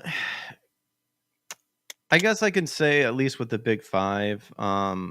It's interesting because back in the day, beforehand, a lot of people would say you need to stay on one platform because you need to build your audience, Yeah. find your niche, build your audience, and then you can branch out. And now all of a sudden they're changing tunes. Mm. I don't know. It feels like every platform has pros and cons of everything. Mhm. Um, cause right now, like for me, probably the one that ranks the lowest is Kick. Wow. Yeah, because I don't see any growth over there. The only time I've ever saw something is literally when Kick was announced, and I Oh went wow. on there and I got some active views. Other than that, um, the only interactions I get in my chat are bots that I have to Wow. block, and I've complained about it so many times, and so other people. So it's like whatever, I'll still stream there, but I'm not counting on it. Yeah. And then that's to know if the followers are even real to begin with, or if they're Mhm. just sleeper followers. Mhm. There's that. I've had some success on Twitch. Um, I mean, I guess if you want to, I don't know what you would categorize as success. Yeah. Um, got some support over there. And then I also tried BitChute and Odyssey, and I do Yeah. have a BitChute, but I just linked up my YouTube to BitChute, and I haven't Yeah. really looked over there too, sort of thing. Mhm. YouTube, obviously, back in the day before all the bullshit, Mhm. the what is it? Google. The Yeah, pretty much Google and the Mhm. whole copyright infringement garbage and all that Yeah. stuff. Probably was the best way to grow. We all know, like, if the people who are still around to this day that were back in 2006, we knew that it worked. Like Mhm. all that stuff. Sorry, there was like a bug flying in my face, so I'm like, get away. Um, so there was something like that. Let's see. I would say with YouTube, I feel like I get a little bit more interaction in YouTube than I do with Rumble, but I will say YouTube and Rumble are kind of like the big like off and ons of the Yeah. platform that I use. Mm, Rumble's slowly growing over there. mm. Um, so if uh, that fly works for a kick, he did. He was mad. He was mad at me that I was bashing it. It was a gnat, really, and the Oh, gnats are the worst because you can oh yeah. see it like just out of the corner, and you're like, dude. And they always, oh, and it's always like at night when Oh, literally when I'm streaming, and it's like a gnat just right in my face. I'm like, you fucker! Out of all the day to bother me, you choose when I'm trying to relax and stuff like that. yeah. Um, I like I said, I think each one has their pros and cons, sort Mhm. of thing. So I know it's a cheap response, but It's not. I honestly say YouTube and Rumble's probably the most the ones that I say that you can still that you can Yeah. kind of see a reaction and see a response and see how you're doing. Yeah. Well, and that they don't. I mean, with Twitch and Kick, they kind of delete your VODs, so there's that. There's that Yeah. too. It's just I don't know, and I do also think part of it is depending on what you're doing on the Yeah. show as well. Mhm. But then again, it's like I do video games. So many people do video games. Well, I do Yeah. retro games. Okay. Well, it's either and that's one thing that I'm sure if people who follow me on X have seen me air about and kind of like Mhm. the community I want to build in terms of being a retro channel and trying to build a retro community. Is I think a lot of people still love retro, and I'm not seeing that love in terms of like the video game platforms. Yeah. It's the same old stuff. It's pub, Battlefield, Yeah. Fortnite, Oh yeah. and it's like, dude, like I want to see retro. I want to see retro on the front page. I want to see people be featured on the front page or whatever Mhm. doing retro games Yeah. because that's a community that none of the other stuff wouldn't be around if it wasn't for that sort of thing, Yeah. So that's kind of like my goal sort of thing. But then of course, then you have your big podcast people, Mhm. your Asmongold and all that Yeah. stuff. And so you're just chatting and stuff. They're going to be that. I mean, yeah, you got that, and then you're gambling, and then your hot tubs and streams, and it's like, what does that have to do with video games? Yeah. Whatever. So, Yeah. Yeah. It's Twitch. Twitch was really infamous for all the e-thoughts and the hot tub streams. oh, I That mean, was an interesting time. it was, it's like go do OnlyFans then if that's all you're gonna do. It's like and then it gets into the matter of like, well, what constitutes as playing a game and stuff, and it's like, Yeah. well, would it be fine if they're doing all that but they're playing a video game? It's like, oh my, it's like, ugh. Yeah. Like, I think we know, like, when a platform was made to stream video games, we know we know what it was for. Yeah. But whatever. Yeah. Well, and to be honest, I mean, people say Twitch is bad. You can basically go on YouTube and look up naked yoga, and you will see Oh naked yeah. yoga. Yeah. I It's mean, it's the internet. Like, yeah. you can pretty much find anything, and I mean, if a little bit like kind of tying in with the whole insanity of censorship and the Online Safety Act from the UK and stuff like that, it's like you're just gonna piss people off. Like Yeah. even more stuff. Like, good luck trying to censor the internet because someone's gonna find a way to get around it. So it's Yeah. like just accept it to what it is. That's why back in the day it was so awesome. It was literally the Wild West, and it wasn't that bad. Yeah. It literally wasn't really that bad. And then the big bad government and all these people saying it's going to get bad, ruined it Mhm. because they instilled all the fear and stuff. Was there obviously bad stuff happening? Of course. But it's Mhm. like we lived through it when we didn't have these regulations and we were pretty fine. Right. I prefer goat Goat yoga. yoga. Nice. Yep. I prefer dog yoga. All the little, I prefer maybe not yoga at all. Um, no, and the reason why I wanted oh, to the little puppers. uh Go do yoga and all the little puppies running around. or you could do puppy bowl. I think that was a big Oh one. yeah, the Puppy puppy bowl. bowl. Yeah, Oh puppy yeah. bowl. And then cat. kitty bull, and then it's Kitty like bull. they don't do anything because they're just sleeping or something. Oh, and they look so cute. You're like, oh, and you're just like, what is this about again? Aw. Exactly. It's the cuteness factor that gets you. Every single time. No, the reason why I asked about your experience is because Mhm. I only stream to 2 places because that's all I can handle. Yeah. Maybe one day. But my thing was is because I wanna get people's perspectives on, because I had someone fanatic who streams to, like, almost 10 to 11 different Mhm. platforms, and I'm like, "No." But more power to ya. But my thing is, like, because for now, the big ones are Twitch and YouTube, basically. The other ones are so small. Cake is just a Twitch clone, you Mhm. got all that stuff. Um, but basically anything is going to be compared to either or because they're so big now at this point. One is owned by Google, one is owned by Amazon. Well, I think that was recent years, like 2 or 3 years ago, it got owned by Amazon, but still, it still has its name. Mhm. But I know in the past you have made some, outward comments about Rumble and stuff, and just kind of like Mhm. from what your experience of.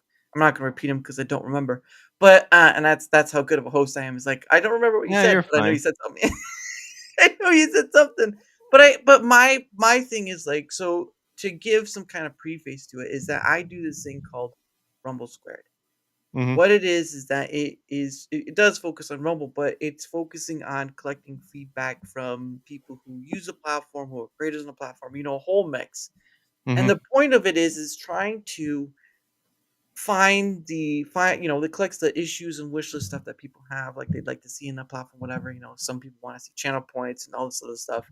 But the point of the matter is it's trying to collect all that feedback data basically and compile it and then going through that hole and finding what are the biggest pain points people have or what are the biggest wish list items that people have because you won't see this anywhere else because I'm not no other platform as far as I know has something like that unless it's like hidden in shadows. Not even on Rumble, no one's really doing that sort of data collection.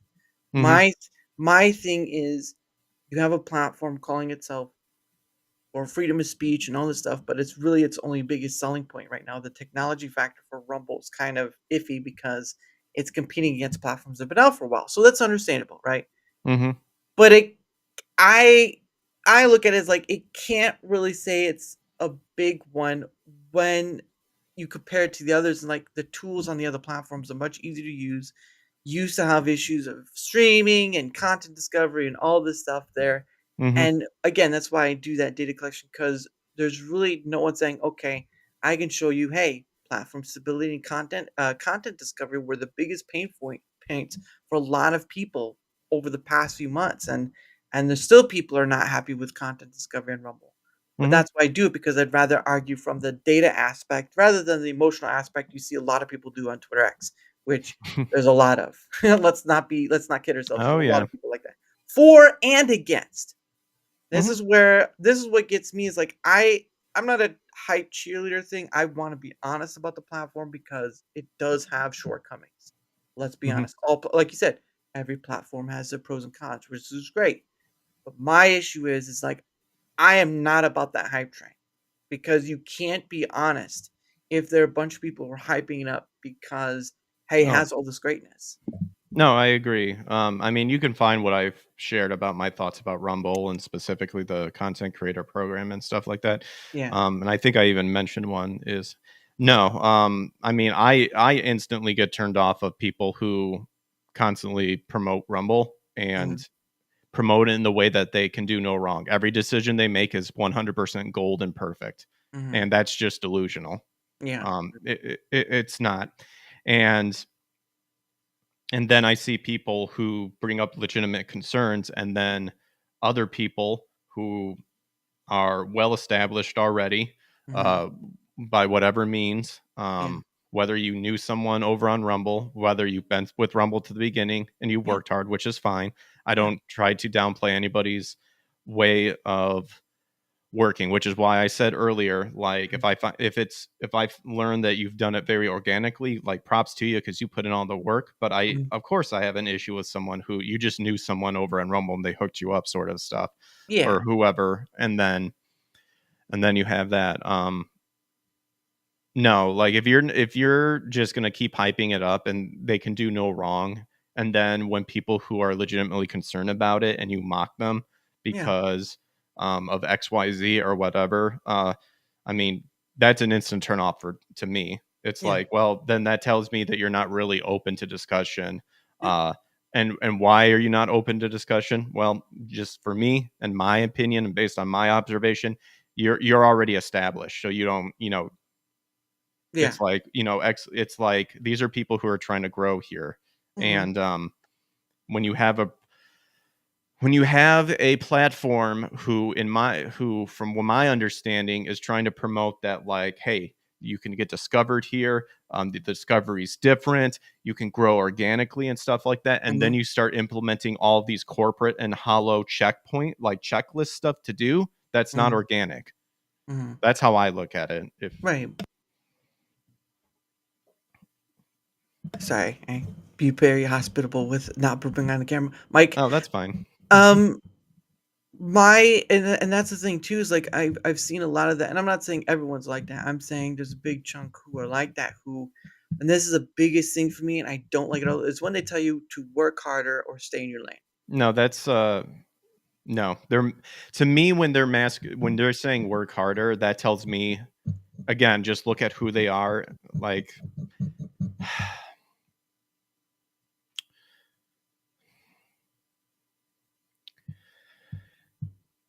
What? no, I'm just trying to formulate my thought Okay, here. sorry. No, that's fine. That's fine. Again, anytime I get I get red flags when someone says, "Oh, just work harder, bro." And Yeah. then you take a look at what they do, and what they do is very unoriginal. Mhm. Everyone else is doing it, Mhm. and they're already established and Right. stuff like that. And to say that Mhm. tells me that some people have you're not respecting other people's lives and what they're putting in by saying you just need to work harder, because let's be real, some of the criteria to do this stuff is literally like a full-time job.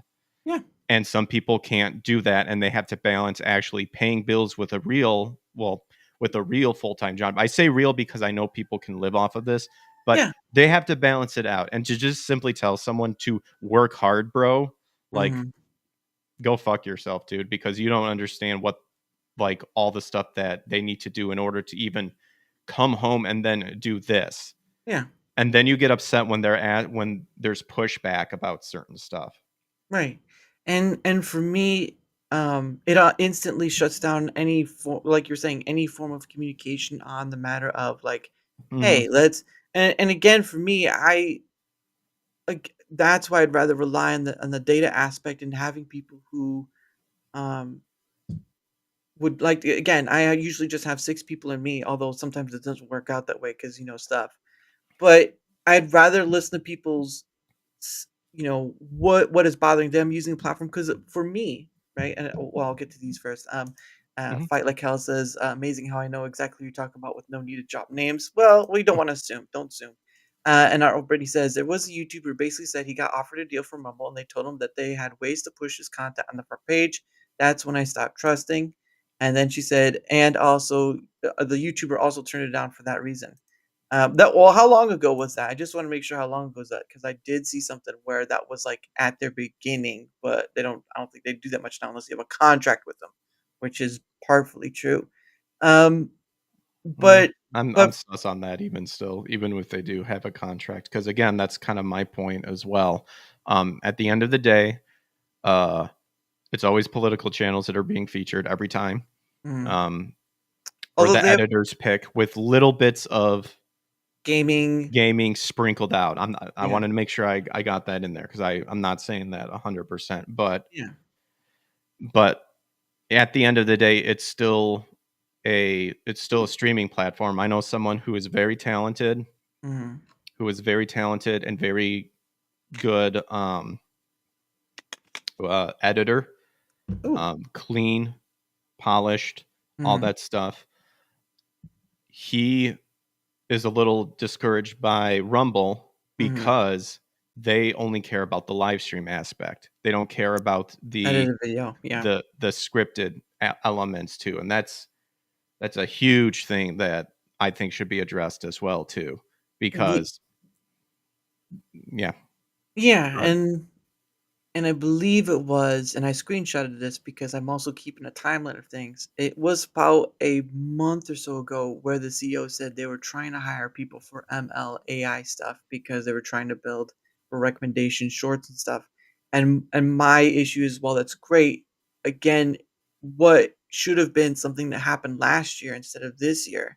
Now, I'm not saying I don't have any behind the scenes. I post my stuff, all the stuff, all the data I get compiled, I put into a Mhm. visual and I post it publicly, and you can go see down to the very nitty gritty if you want to do that work and decide for yourself transparently. But you're never going to see Rumble put out something that will. They have internal data, so obviously there's that, but they're not going to put out something that'll say, "Hey, 70% said you disliked Rumble Studio or whatever." They're not going to do that because that goes against them looking good. It's a business. Let's just be honest. Rumble is a business at the end of the day. They're trying to earn money to do all this stuff. Mhm. The creative program, technically by what the CEO said, is a tester program, meaning that it's more about testing the new products or whatever it is. Where Uh, did he say that? it was Because that's one of the things that I kind of call bullshit on. Um, I because don't hold on. I gotta go ahead. Sorry, no, I'm gonna see I've if I can heard find that it. too in terms of like, well, we're testing out stuff, we're feeling out the waters and stuff like that. I mean, It was bookmark. Give me it one was second. it Go ahead. okay. Well, I mean, okay, so you're doing tests, you're doing surveys and stuff. I find it interesting that I mean, at least from stuff from surveys I've taken and stuff like that, you don't pay to even participate to even have the chance to participate in a survey. A lot of surveys, you take the survey and then if you meet their criteria for the survey, There then we you go. do it and then you get paid about it too. Well, yeah, and that's what people say about like YouTube and stuff. It's like you don't have to pay to be in it; you just have to meet criteria. But here's the line of discussion where I found this from. So Mhm. bear with me. Oh gosh, dang it! I have to give me one. Give me son of a bit. Okay, so this is from Tim Toolman, who works for Mhm. Louder with Crowder. He does his own thing, and he's in part of the creator program. Mhm. So he's having it. So this is when it came out, which was August 1st. And again, they did not communicate this new requirement. That's one bad for Rumble is that they Mhm. did not communicate. He's saying here having ad reads as a requirement is BS. Rumble Video needs more eyeballs on their platforms, not more people reading ads. I specifically do not do ad reads on my content because it's a turnoff to viewers. Free money, sure, I'm turning it down. Mhm. And of course, this is the CEO right here, Chris Pavlovsky. And he says the creator program is not a charity. It's a way to help small creators learn how to use Rumble and generate revenue using the tools we have available. No creator needs to be part of the program. You can still earn revenue without the program and use things at your discretion. And of course, he never used charity and all this stuff, learning less and all that. And then he says, The whole charity aspect to me is a red herring argument. But continue. Sorry about that. And then he says, what you're describing is Rumble's regular way to monetize. Just stick with that. You don't need to do ad reads. The creator program is for purpose of getting people to learn how to use all of our products, and we will pay a premium for that. Which, the more people that get into it, it's not much of a premium. And then Grifty, a person says, so you don't have to be in the creator program to monetize Rumble, rants, channel memberships, or to have access to ad reads. If this is the case, why have the program at all? Seems specifically like a charity at that point. And he says that's correct. Everyone is monetized on day one with the tools. They don't need to be in the creator program to get these options. The creator program is an incentive program to help creators discover these tools. And yes, we pay them extra to do that. So basically, it is a tester program. By those words alone, the CEO has stated that it's not a creator program to help you grow, it is a tester program. Again, I know I pointed this out in my post, and people can find it to do. All of all of the people, like some of people's arguments are good, some of people's points are good. Mhm, My whole problem is at the end of the day, you are paying to compete. You are paying to compete. Now, mhm, I know it's not worded that way, but you can look on their facts. And part of the requirements to even try to do the content creator program, so you have to be a Rumble premium membership. So you have to be, it's $9.99. And if you even want to continue, if you succeed and meet everything and you continue to it, um, I mean, what is that? Like $10 times 12, 120. Say you successfully do everything in a full year, you're still paying $120.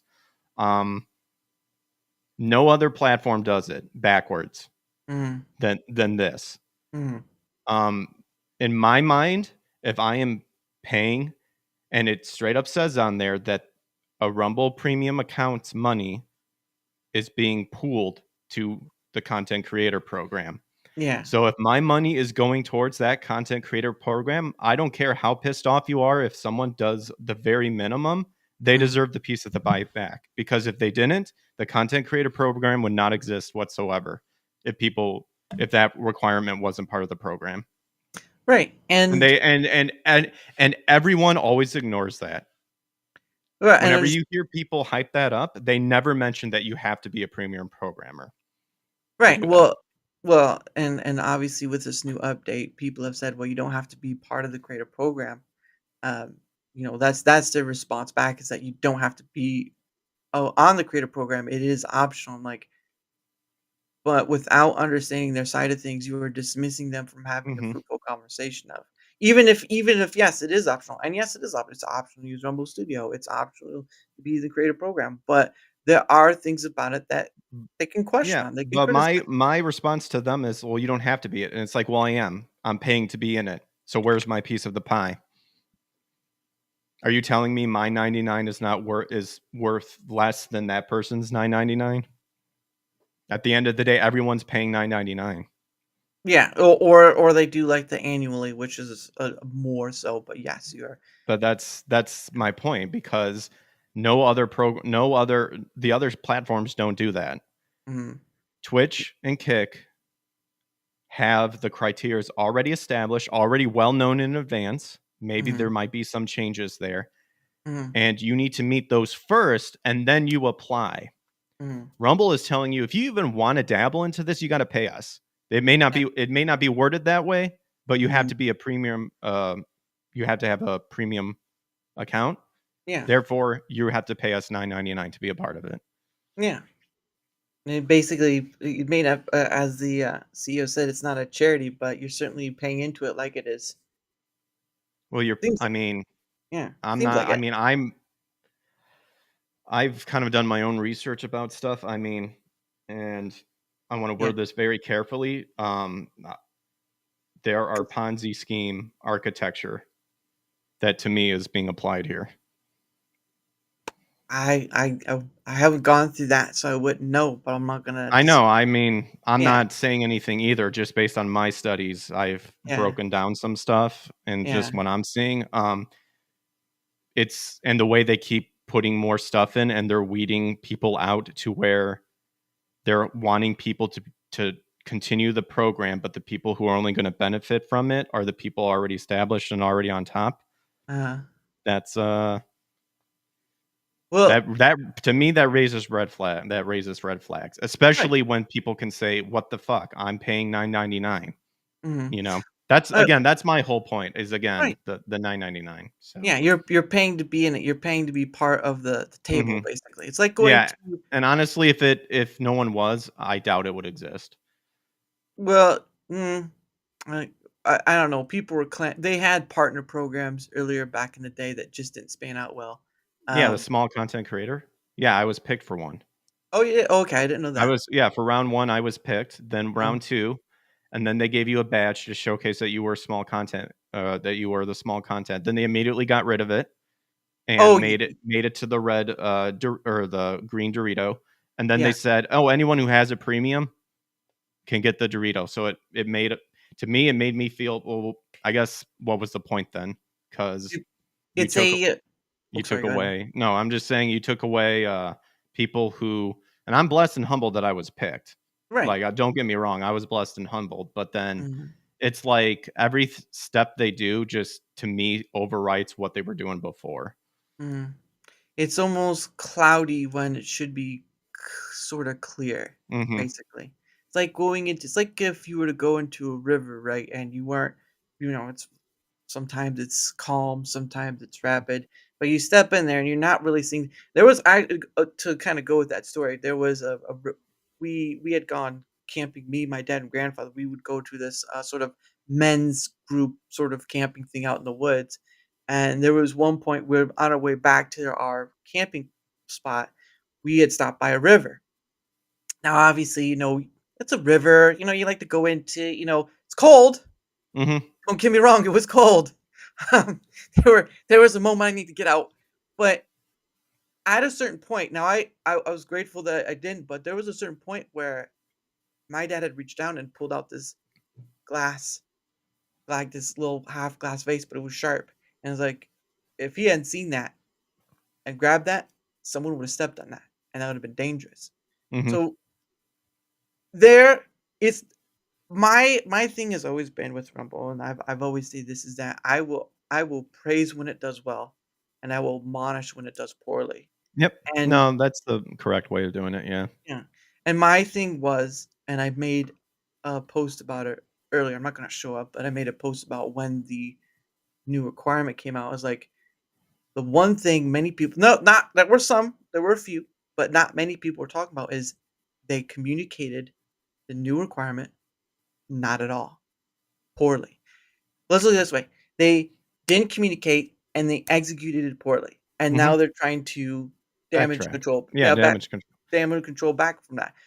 I I'll tell think they you even did that with the. I mean, my biggest red flags came with the chat engagement one too, the because chat requirement, unique chatters, yeah.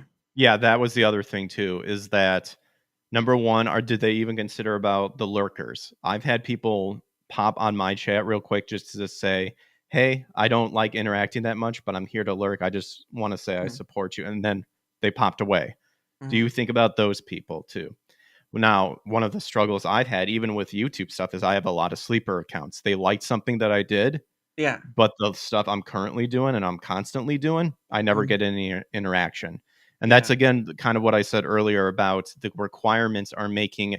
They're trying to say everything's organic and we're working on becoming discoverable, and it's a lot easier to grow here.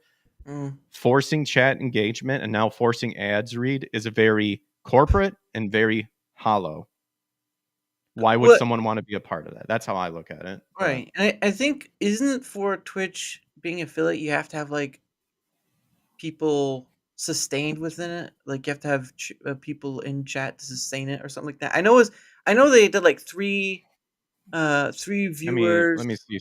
Well, again, that's kind of my point is Yeah. that you have to meet those requirements and then you can apply for it and see if you do it. Yeah. Rumble is saying if you even want to do any of like if you want to be in the program, you have to do these you have to meet these criterias. And if you can't get it, you get I think you just get 0, which again. You don't get part of that pie, basically. Yeah. Yeah, and then that's where my argue come in, and I go, "Come again? I'm paying $9.99. What do you mean I don't get part of the pie?" That's Mm, my argument again. mm. Um, Let me see here real quick. See if I can find like the 'Cause what Twitch has what Twitch has, sort of what Kick has, or Kick has what sort of Twitch has, but YouTube does not have that. I do know that. Like, not they having don't have the chat requirements. I don't like to get monetized or to have the option to receive monetization and stuff like yeah, that. I think they just like X amount of followers, certain maybe watch hours or something. I don't yeah, know. I don't know. Again, it's it's all the other ones. Here's the stuff you need to do, and then mhm, once you meet it, submit. Rumbles is not only do you need to do this while you're in the program, you got to pay us yeah, to even paid try time. it. Yeah, pay us. And if you fail, you don't get anything. And again, it's like, okay, well, I actually do get something because my money's being pooled, Yeah. as part of the system. That's again, Oh, that's no, that to make a correction, yeah, because I don't know. So this is the one thing I don't know is even if you're paying for premium, does that mean that even if you're not going for the program, right? If you're not going for the greater program, but you're still paying for premium, does that mean that the premium you pay for that's not while you're not in the creator program, is that going to the pool? yeah, it says so. Oh, well then basically anyone who pays for premium I have the to get past screen. I have a screenshot? You can. There's a little thing at the bottom. It says it has like an arrow pointing in it with a screen. You can click on that, and you should be able to share the screen. This is the very bottom. Blue art. Let Blue. me see. Do I have to?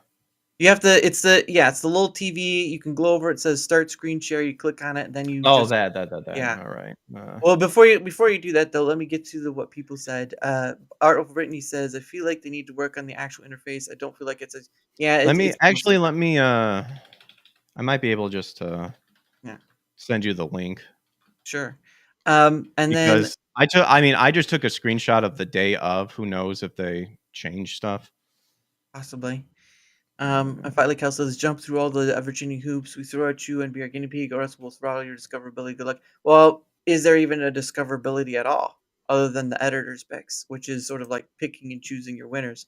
It's sort of, I don't know if it's full the case because they have picked people that aren't gamers. Like I saw a fishing one, once, but it is what it is. And then Fight Like Hell says it's not that Rumble's ends are always bad, though they often increasingly are. It's that their means are invariable. The worst way to go. What? Oh, the worst way. Oh, that's right. The worst way to go about reaching those ends. Okay, yeah, because I see you. I see you put words like words way. What does that mean? The old words way. Okay, I Hey, can't. Big Black. Thank you for that, Big Black. All right, let me. I'll just do a screen share here. Uh, and Oh, do then I of have course, to? Oh, wait. I think I know what I need to do. yeah. Art Whitney says You would think sad. I would know what to do because I should be a master at this, but You I'm don't have to be not. a master. It's okay. Sad, I'm a lurker. Brittany says. Alaskaman Jeff says Rumble looking for real people in streams while not investing in worse known bot farms. Well, at least Twitch is starting to do that, at least as far as I know. For Brittany is 1,000 subs and 4,000 watch hours for YouTube, but they also have 3,000 watch hours level now. Oh, that's right. The second level and the first level. So 500 followers and all that. Alaskaman Jeff, same Rumble that feature content that explicitly There, I violates think I rules. have it. You'll have to probably have to on the corner of whatever your browser using, you have to magnify into because I can see it a bit. Oh, you can. Yeah, Can you see my cursor? I can see your cursor. It's just okay. I can see the Okay. wording a bit. It was See just a little where it small. says Rumble is allocating a portion. Yes. Rumble is allocating a portion of its profits from Rumble Premium subscribers towards creators based on the value they will contribute to Rumble. There you go. Doesn't say specific people. It just says Rumble Premium subscribers. Rumble Boom. Premium subscribers. So basically, it's not saying it's specifically from those signing up for the program. It's basically saying just Any Rumble pool-wise. Premium subscriber. Yeah. Yeah, and I could see that. Yeah, this is the beginning, I believe, of it. Updated July 29th. Okay, so this is probably July's. This will be calculated based on watch time, new users, and new premium subs. Creators able to drive. I during mean, the program. I captured this screenshot. I think 8-1. 8-1. Oh, okay. Yeah, so this is recent. This is fairly recent. So To BP, BP, BBP. All right, yep. There you go. There you go. Look at that. Thank you, BBP. But yeah, it's very business. Sure, they try to help fix problems quickly and all this stuff. Like I know they had a bug with the ad reads and stuff like that, and they got that fixed. But well, that's another thing too. Is I did a Norm Macdonald read for Rumble Premium. yeah, And I remember people going, "Well, if you don't want to read specific ads, just do the Rumble Premium one 5 times." I'm not seeing it showing back up. well, I just found out. I think yesterday is that it takes 4 days for you to go back and reuse that one again. Oh, here, I have it 4 screenshot of my. days. So I have then, it can you? If it's 4 days, can you even make that in a month? possibly. Let me find out where it's at. If it's not going to refresh in time. I do have the things. Here we go. This was I don't know if it's going to be bright enough for, but this should be right there. This was a question asked by Del Noren. Oh, isn't that same? It's not. It's not. I see it currently has a 4-day frequency cap, There we go. meaning you can Rumble. only do that particular campaign every 4 days. Yeah. Okay, and then Oh, let's see. I'm bad at math. Excuse me. Let's You're see. talking to someone who's just as bad at math.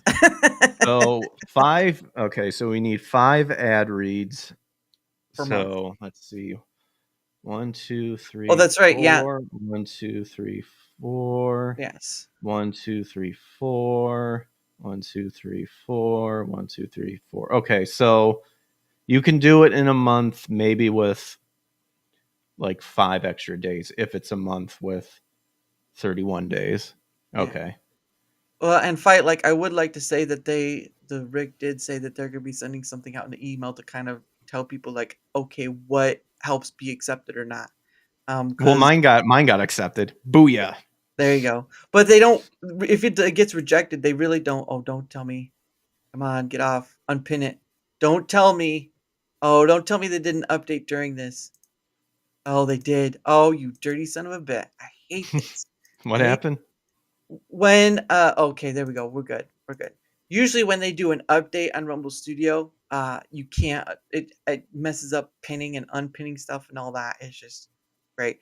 But No. no, yeah, like he said, your ad has to be accepted first, but But that is true. So you do have wait time. So technically, it's 24 hours supposedly.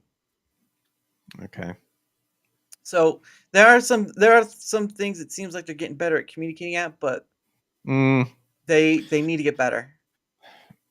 yeah, yeah. Like I said, at the end of the day, like I've heard these similar opinions that I have too. So at the end, these are just my opinions. I don't know. Um, I might be in the same boat as you, to where this is probably going to be my last month. Um, But and, yeah, I and stuff at this, because at this point, I see it more discouraging people to want to even participate into it, because not because there are still people who are still struggling with the watched hours. watch hours, So yeah. if they can't even get the watch hours, then good luck trying to get the other stuff, you know? Yeah, again that lends itself back to the discoverability, which is almost non. Well, It's almost non for. that's the other thing too that I found very suspicious, is when they dropped the chat engagement. They announced that. Mm, Then they announced all of a sudden, hey, these people got picked to be gaming ambassadors. yeah, Then they had that, and then they announced, yeah, we're going to be working on discoverability. And I just thought that the timing was interesting, and what they determined to share with people was interesting. That the discoverability was like the third thing to be mentioned. Like, oh, that was the last thing on our mind.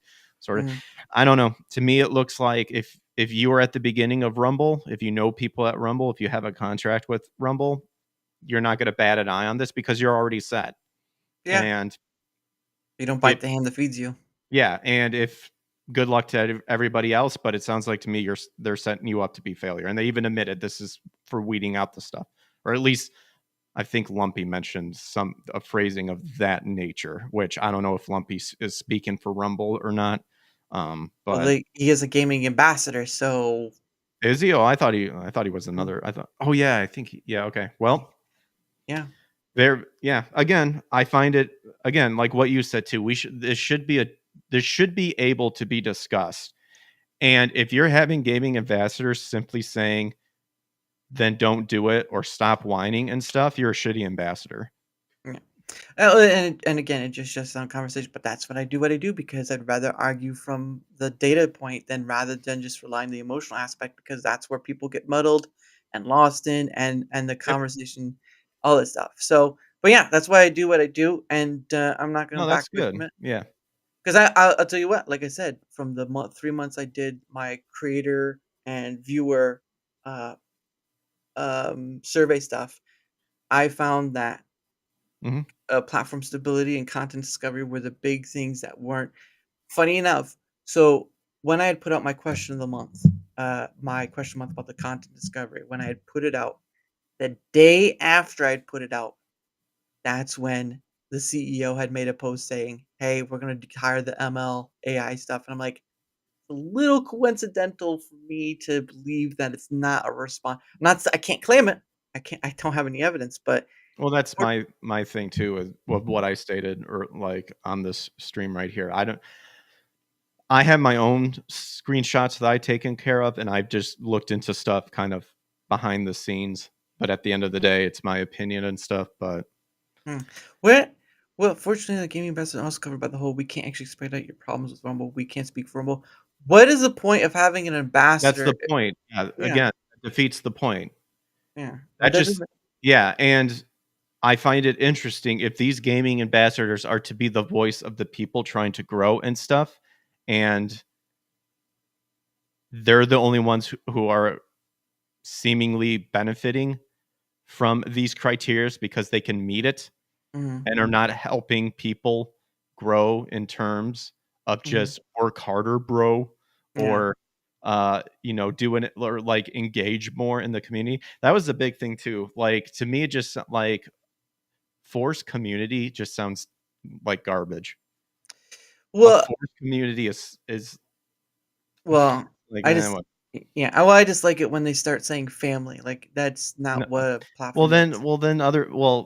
you saw the whole thing now of like someone bringing up clicks and stuff. Clicks are already forming, and it's like Yeah. we're not even on like the platform is not even nowhere near. I said this in the beginning. All of this criteria stuff, Rumble is not on Kick Twitch level to be doing this stuff too. Mm-hmm. And the Exactly. fact that now if you want to stay in the program and get the piece of the pie, you have to now read ads. Mm-hmm. Again, to me sounds like desperation. Sounds It like probably is. are you guys are prompting on how you guys are doing so well, but now you need people to read ads for you? Mm, yeah, probably is, but Yeah, can't say yeah. that for sure. And Alaska Jeff says also a problem that some of the biggest creators Rumble don't shout out small. Well, they do, but they do it in a way that lends itself to the click thing, like the I won't say winners, but people who have the energy or charismatic or whatever, and all that stuff. And instead of taking it as like because I do another thing called my pay it forward streams, which is where it's sort of based on what happened with like Chris and Flawed TV a while back when they gave like 10K away and they're going through different streams, giving that money away in different forms. It was sort of like I don't have 10K, so don't ask. But I go through. So what happens is I go through the live stream whole page, not like live stream gaming, whatever, just the whole stream. I know there are many 24/7, whatever. But I go through and I gaming. I've seen people who do arts and crafts and all this stuff. There is some political, but I you have to be wary of some of the things. But I try to go through and I kind of show. I stream to both ends, stream to both Rumble and YouTube because I'm not a one platform person, just like we talked earlier. Mhm. Point of the matter is I'm trying to to not only to show encouragement, and I do give some donos, but I also kind of showcase off like there's more than just because my issue with Rumble is that it's building monoliths. That's what I call it. First it was Mhm. politics, now it's gaming. My issue is that while gaming was while gaming was something that was kind of forced by people who were gamers, they wanted that. My issue is that Rumble as a whole needs to be seen, not just politics, then gaming, and then another monolith. Mhm. They need they and this is a funny thing too. They say this thing like all what is that saying? All boats rise or something like that. I can't remember. I can't remember how that saying went, but it's sort of a silly thing. It's like you're only raising one boat at a time. You're not raising the whole shipyard. That's the issue. Mhm. Um, And then you're releasing all these criterias that are creating leaks in the boat to where everybody can fail, but oh, almost everybody. Yeah. almost everybody. Yeah, that's what I was gonna say, except conveniently the people Mm. who are on good terms. That's right. Tide raises all ships, but it's not all ships. It's just a rising tide raises all boats. There we go. Goodness, man, the things I don't remember. For the question, do you have any sponsors for pay or is it's 100%? It's majorly 100% out of pocket. 100%.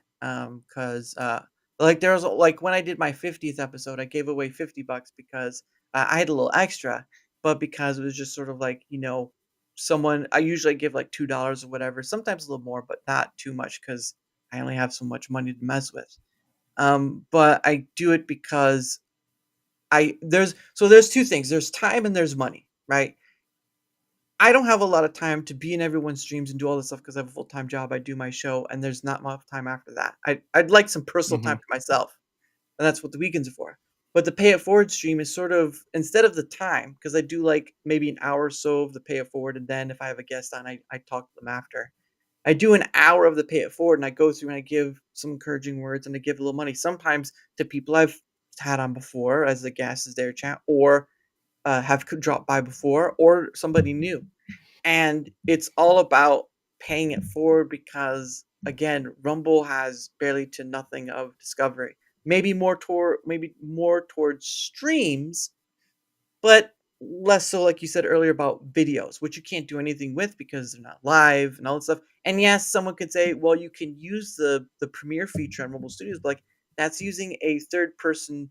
That's like using a third person for where YouTube, it's basically on the platform ready to go. Hmm. It doesn't make sense to. So, but yes, it is 100% out of pocket to answer your question. But yes, so but I it's the only thing I could do, and I did it because it's just I just wanted to do the thing, and I've up to like 67 so far, 67 Yeah, pay it very forwards. good. But I take family time, I take family events and holiday time off, so No, it's you not should. straight. Good.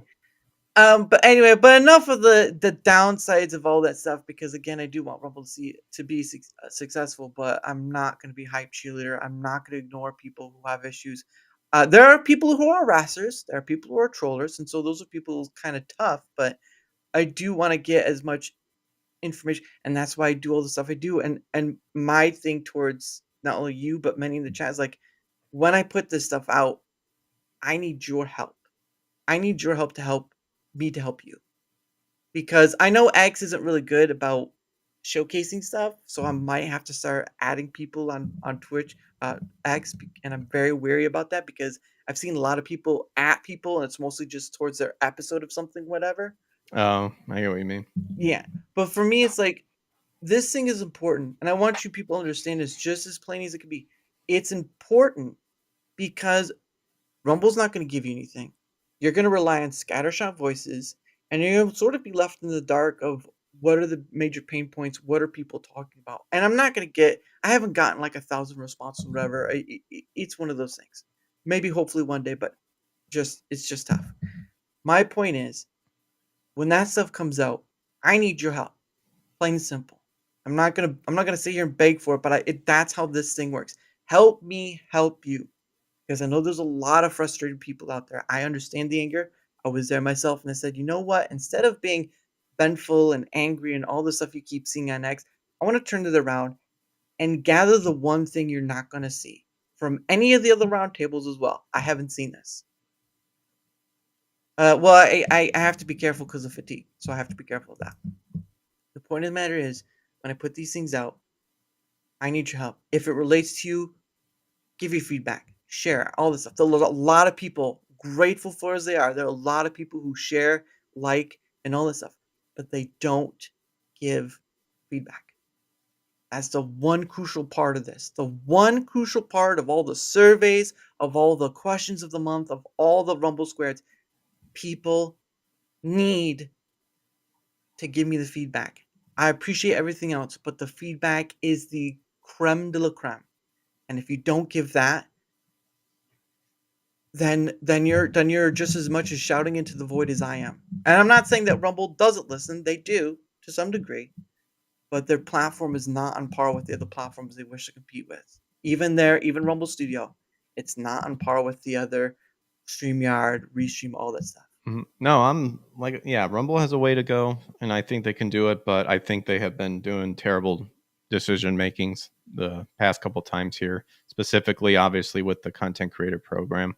But I mean, I actually like Rumble Studio, mostly because I mean, now now other places are now starting to do this, but Rumble Studios, I mean, they allowed you to multi-stream to different areas for free. Yeah, Like a lot of like StreamYards, you have to pay to have that thing yeah, and stuff like that. But now that's kind of not the case anymore yeah. because OBS allows you to do it. You can find a free plugin and stuff like that. But I still use Rumble Studio to Same. multi-stream. I did suggest that they need to start working on the Canvas portion of it to Yeah, make it be like StreamYard. I know they were focusing on the direct stuff, which yeah, I'd like to get into it, but I liked it to where I like the hybrid of the two to where I can yeah. upload like clips and stuff, Mhm.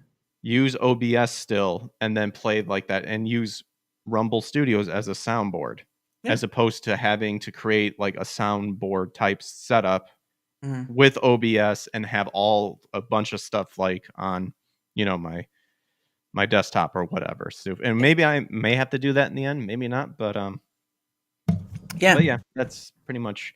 And like I said, I feel like I've shared a lot of my thoughts Yeah. already, in Yeah. terms of on X, and elaborated a little bit more on here. Yeah. Um, you know, But but the point of the matter is that you getting heard. And which again we could point to is like we can some do get heard, but many feel like they're lost in the void because X, when you're just typing words on a screen and you just do the text stuff, things can get lost in just the words and you're not seeing the face, you're not seeing the reaction, whatever. You want people to be able to express it, but be able to see their face and hear how they're saying the words and all that. Otherwise, it just gets lost in thinking that they're being mean or whatever, instead of getting a clearer context. And that's what I want to do. That's what Rumble Squared partly is to bring that clearer context. But at the end of the day,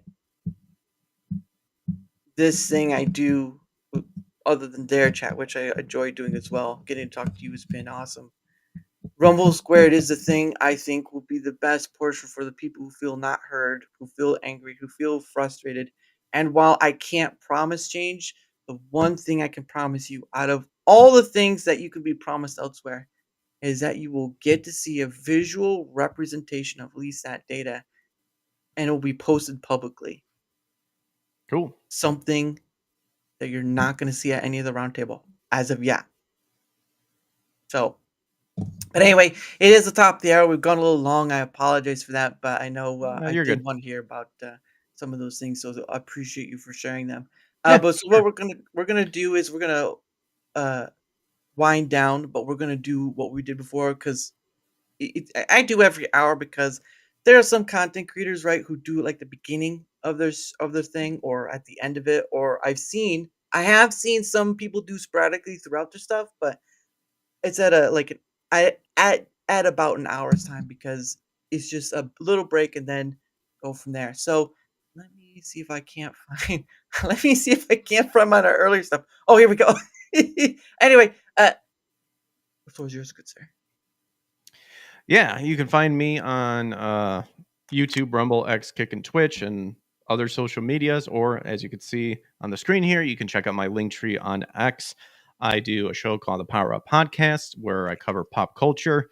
I just take a look at what news is happening, whether it's good, bad, ugly, and give you guys my thoughts on it. I'm just another guy giving in his thoughts with hopefully sparking some nostalgia, There you go. encouraging folks that there's still some stuff we can enjoy in Mhm, pop culture, even though a lot of it has been tainted and whatnot. But we are kind of seeing a turnaround, so you mhm, can enjoy that. And again, my little twist on the channel that I try to promote is applying my research and my faith based on scripture, on the supernatural elements that partake in scripture and whatnot. If I see kind of the origins of, if you ever wonder what the origins of XYZ came from in like a mhm. show or something like that, I can try to point you down there on a scripture based foundation. So I Nice. do that, and then I also do retro gaming. Right now, we're playing Tomb Raider Chronicles Ooh. and Hunted the Demon Forge. Hmm. So yeah, those early 360 PS3 games. Hmm. So that's on Monday, Wednesdays, Fridays, usually around 9 p.m. Central Time, between 8 and 9, around Mhm. there. Sometimes my schedule changes, and then Power Up Podcast Tuesdays and Thursdays, Hmm. between 8 p.m. 9 p.m. Central Time, and then over the weekend, just Yeah. around 2ish, and probably around that same time too. So you can always check me out there. Yeah, and like I said, his link is down below on both Rumble and YouTube. So if you want to see where those places he's at and all that stuff, you can go to that link and you'll find him there. Oh goodness. But anyway, again, both Rumble and YouTube, and of course in the chat as well on both ends. But from my end of things, whether you're on the Rumble side or YouTube side, doesn't matter which side you're on. If you wouldn't mind leaving a like, sharing the content, leaving a comment or follow, anything that helps with the engagement factor is much appreciated because not only does it help in being seen more, like all content creators want to be. Let's just be honest here, right? The dirty side of the table, which there's too much gum on that side. Um, you but also to have other people on like PKG, like Alaska Man Jeff, like Tomby, and I've had Lumpy and Pudge on as well, Vaping too, and like so many other people. At the end of the day, I do this thing because not only do I get to talk to people who are creators, but I get to talk to people who aren't creators, and that's the whole point. It's not to be this field of just creators because that's usually what you see. It's to be talking to people of different perspectives, walks of life, and be able to get the experience. It's like it's sharing a moment in time with this person, and everyone gets to see it. It gets to be recorded for time. And some people, I'll tell you right now, I've had some guests on, but previously, and a few of them have blocked me already, and there's been no conversation of why. They just boop done. Oh, okay. Well, Don't thanks for that, I guess. But mm, anyway, there's that. Oh, criming! I have to go. Hold on. Almost there. Okay, one sec. Here we go. And of course, like I said earlier, I have a link down below. You can go there. You see my Twitter X, my email, a link to Discord, but mostly for DMing, and also the Rumble and YouTube link in there. So please give that a look if you would. And also, like I said earlier, I am part of Proton's partner program.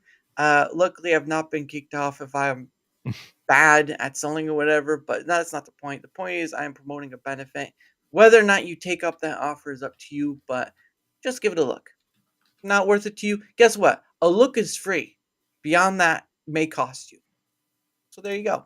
But anyway, there's the link right there. You can look. This is Proton Pass. It's their password manager. I use it on the daily. It's great. And again, you can use stuff like the alias email, the 2FA, all that stuff. And even if you don't go with it, it's still worth a follow. So there you go. And we'll get through a few more. What? Don't. Goodness.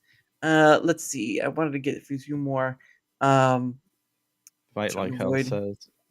Hit. Expect my lurking. Okay, Oh, Brittany says cool. expect her lurking.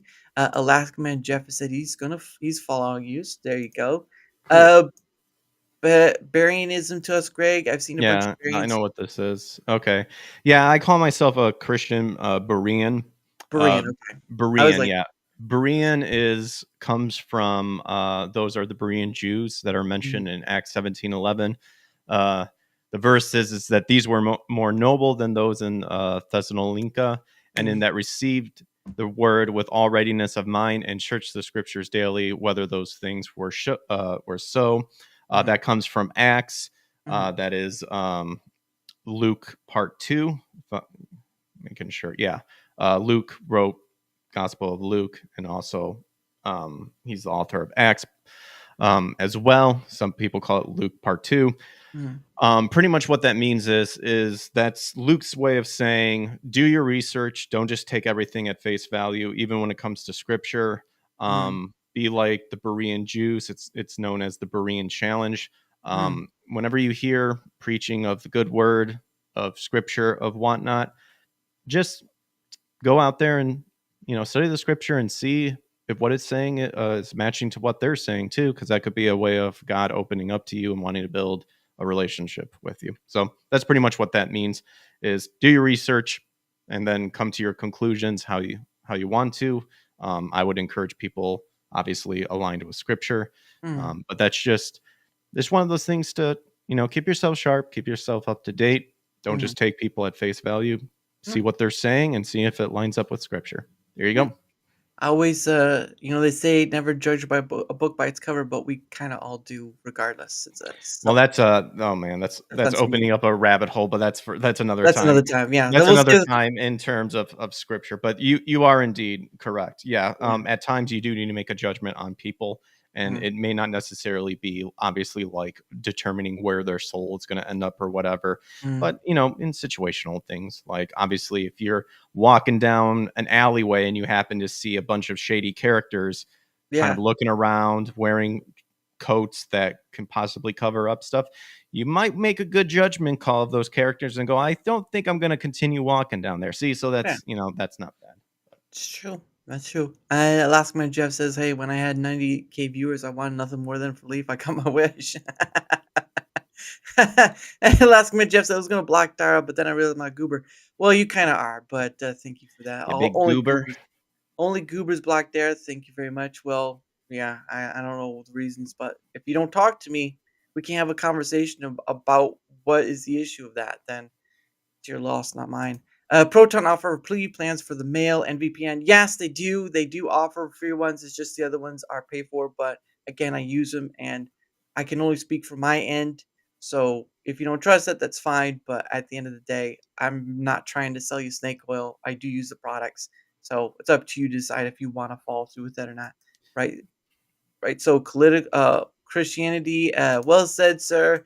We need more Christians like that. When and then I don't know what that means for that It's election. like Keanu Reeves, like, oh, Like, dude, I dude, saw the yeah, light. yeah. Um, but anyway, the next part of this is that tomorrow, first off, tomorrow there will be no pay it forward stream because of my guest. My guest is from Switzerland, and so we're going to be earlier at 6 p.m. Wendy is going to be on tomorrow, and so there won't be any pay it forward stream because one, work, and two, because I have to. When it's 6 p.m. for me, it's midnight for her. So I really do not want to have to go anything after when I'm done with it because it is what it is. So, but yeah, that'll be tomorrow, 6 p.m. Eastern with the lovely Wendy. She's friends with Anjanette. So if you ever saw that one with Anjanette, they're friends. And Anjanette was from South Africa, but Wendy is not. So the internet tool allows us to connect from afar. But that's tomorrow at 6 p.m. Eastern. So look forward to that. But again, no pay it forward stream next Friday, but not this Friday. And of course, the last thing, and Fight Light says, I'm not discouraging purchases, just saying people can test it out for free first. Oh, yeah, no, I understand. Don't worry. Thanks for stream, great conversation, Jerry. I like the candid platform. Yeah, that's what it's just a free flowing conversation. So when I try to describe people what the show is, they at first ask me like, what are the topics? I'm like, there are no topics. The conversation is a topic, and some people are, they're used to that format that you see that other content creators do. I'm like, you don't understand how powerful it is just to have an open conversation about sort of Mhm. within the rules of, YouTube, because YouTube's weird, but I give you No, 98% of the field. I don't yeah, care. I don't care yeah. if I you do. I do the same thing as well. Open conversation. yeah. I may have some topics lined up, but that's more so if the guest is on the first time. Um, getting Oh, to know, getting to know them or something like that. But yeah, yeah. yeah. The power of free flow conversation is very, very powerful and very potent. Yeah, and, it doesn't feel like it's very much of that. It's usually talk about industry or whatnot, which is fine, but I that's where it was born out of, because the content creators I were following were just all about that sort of stuff. I'm like, you have tens of thousands of followers, and you're not gonna invite any one of them that's not a creator? I get the trust and stuff, like, you never know, like, you could have a Gavin McKines moment, that FNT did have, but he was a creator, so that's kind of thrown that one off. But I have talked to so many people, to so many different variations, creator or not, and they're just people at the end of the day. I don't care about your status. Your numbers mean nothing to me. You want to know why? Because I've already heard the stories of content creators. Some of them you have to pay to have them on your show. Some of them Oh you have yeah. some of them you have to have a set limit, like you have to have 100,000 followers or whatever. You have a certain amount of followers for them to even consider coming on your show. And I'm like, wow, what a waste of someone else's time on you. But anyway, so my thing is that the last thing I do with my guests, it's called questions from the hat. What happens is that I bought a hat from Rumble. Obviously, look at that right there. You buy at the store. But I put some questions inside. What happens is that you, my guests, get two freebie questions. Aren't I just lovely? Because I give two freebies away. I should be charging for them, but the equation does not work out well. But anyway, I give two freebie questions out, and obviously, if people, so I'm not monetizing YouTube, so sorry YouTube, but that's the way the cookie crumbles. But if you're on Rumble, guess what? I'm already monetized, regardless of the creator program. And if you want more than the two, you can give a Rumble rant. It doesn't matter the amount. People have spammed ones, twos, whatever. Although one day I hope to get the 500, but that's a pipe dream. It's a very thin pipe. But but anyway, um, but because of the early donation by BBP or Big Black, that will be three questions tonight. So you got three questions tonight. Hooray! Hooray! Cool. Oh, I thought there'd be Lay it more. on me. I thought there'd be more excitement about that, but whatever. Anyway, Like from me? well, from everyone in chat. That's Oh, basically okay. like It's too late, chat. You I mean, already it missed. would be like I can scream at the top of my lungs. I don't No, think no, my no. roommate would like it, nor my I'd like other. to. I'd like to be able to hear at the end of the night. Yeah, you're Um. good. But anyway, here's the first question. All right, and the first question is, what is something true that nobody agrees with you on? Oh gosh, what is something that true that no one agrees like with me on? Mhm. Uh, hmm. Okay, okay, I get it. I get it. I get it. Rabble, rabble, rabble. Thanks, guys. Something that is true that no one else agrees with me on. Mhm. Uh, that's like a very deep question because I'm terrible at like thinking of something on the spot here. It could be something as simple as like the ways how people eat with silverware or something like that. I don't know. Okay. I'll say you know what? I'll say that pineapple on pizza is not as bad. Oh, good. I thought you were gonna say it's hell. I'm like, you better watch your mouth. I've Just actually had pineapple on pizza, and I know a lot of people say it should never be on pizza. I think it's fine. yeah, I especially if you put bacon on it. Ooh, oh Yeah, man, that's the thing. It's like, are you talking just pineapple alone? I mean, I yeah. probably guess I could manage to eat it. Mm. Gosh darn it, Greg. like hell. I'm sorry. Yeah. Well, I like to not you too, well, yes, I do. I like with bacon. Well, I mean the Hawaiian pizza, sure, but I have had it with Philly steak, on it with as well. Lots of cheese. I look at it as pizza tries to be the best that it can be. And it Uh, answers its own self-existence. Why pizza? Because pizza. So it's like the number one food ever.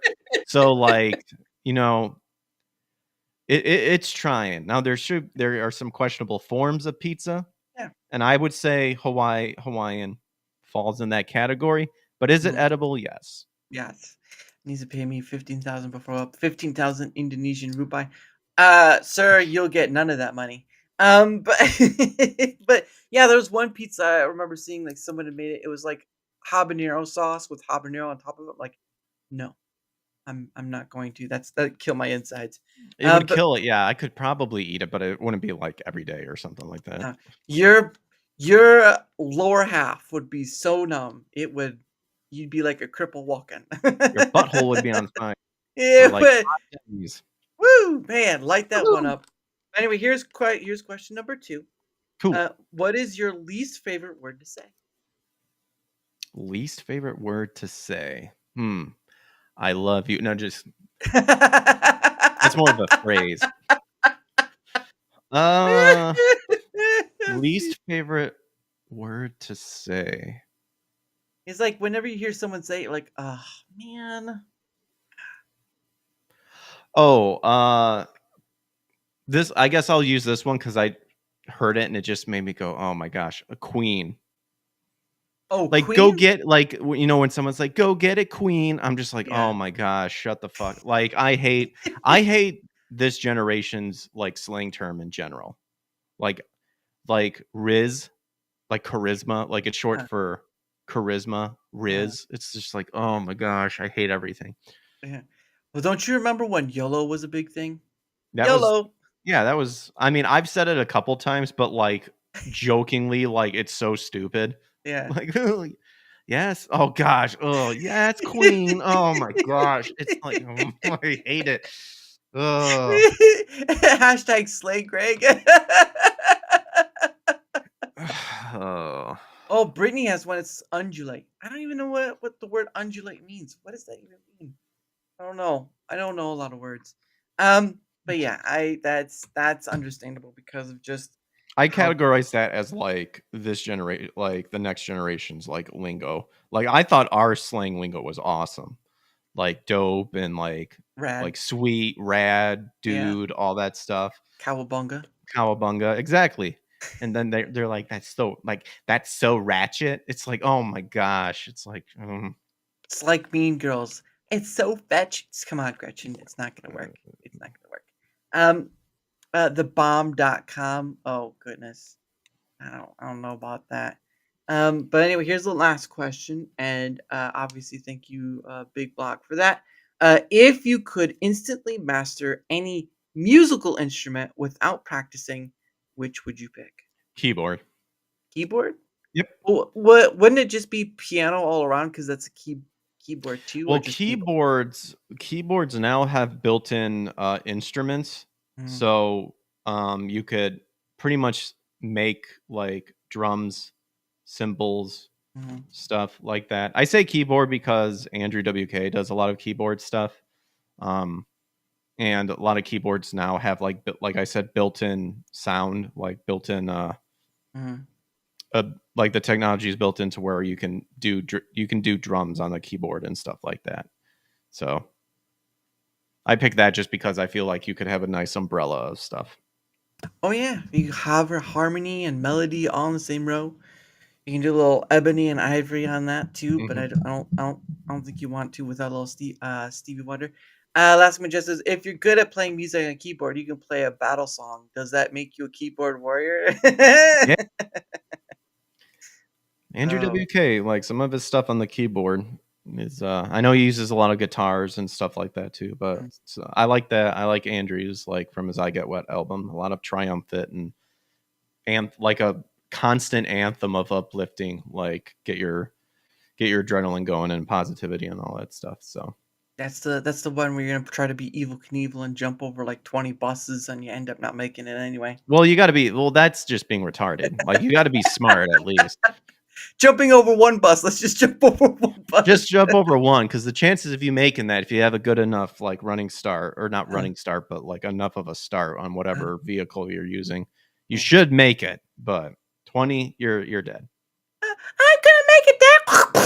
Oh, that's not. You went from Evil Knievel to Super Dave Osborne. Oh man, that's gonna be awful. But quick, someone send in more money to keep the show going. Well, you're about too late for that. But anyway, that is the end of the show, and of course, thank you all in chat for being here. Much appreciated to all of you. Because again, I do this thing because I just enjoy getting to talk to you. I would buy a Rumble app, not work for me. Yeah, well, maybe the updates they gave didn't really help. But I do this thing because again, I get to talk to various amount of people. I've talked to VTubers. I've talked to former and current military. I've talked to people who've done tech work, who've done worked with wood, all sorts of stuff. At the end of the day, there are always perspectives and surprises with people, and that's why I do it because um, at the end of dude, at the end of the day, you're gonna be 6 feet under, dust in the wind. Why would you gaming is great, politics is great, but at the end of the day, I get the unlimited opportunity to talk to people who have different viewpoints, who have different experiences in the road in life, and you're not always going to be right, and I'd rather break through the spheres of echoing and all this stuff rather than sit and just listen to the same old boring tide thing all over again. But I am me, so there's that. And also thank you to my guest PKG, the man himself, the Yeah, man. ginger, the redhead ginger who just comes in wearing a Dragon Ball Z shirt and all that stuff. Yep. He's he's coming in Coming in Goku. hot. Yep. He's coming in Goku, but he's leaving Super Saiyan 3. So let's all clap for It's him. got a bunch of them. It's got Yeah, Super Saiyan God, yeah, all that stuff. Well, I don't want to not a get big fan of Super, but yeah. it was a good shirt. I needed a good Dragon Ball Z shirt. I There felt you like the go. ones I have need to get upgraded. And then as he leaves, it's gonna be like Kamehameha. No, I'm not gonna do that. Hey, we're not gonna Wayne. get out of here in time. But anyway, guys, like I said, tomorrow 6 p.m. Eastern with the lovely Wendy. She'll be on. It's gonna be late for her, but we set at that time to make it work. So, but anyway, I end the show like earlier with my earlier video. I end the show on One Day with You by Pogo. And again, if you want to see Pogo's other stuff, whole bunch of different things. There's a link down below in the description that takes directly to his channel. There is so many things he does. It's insane. But I enjoy using his stuff, and I only get like a content ID thing on YouTube. So there's that. But One day with you by Pooh, and don't forget to mute your mic as it going like last time. So there you Will go. do. But anyway, guys, see you tomorrow. Have a great rest of the night, and remember, what's a good way to end out? Tip your waiters. I don't. Oh, beautiful. I love it. tip your waiters. Take out the trash. Do something. All right. Be a dick. don't be an annoying dick, because sometimes you have There to you be. go. Nice. Very Anyway. true. See you guys later. See ya. Bye. Peace.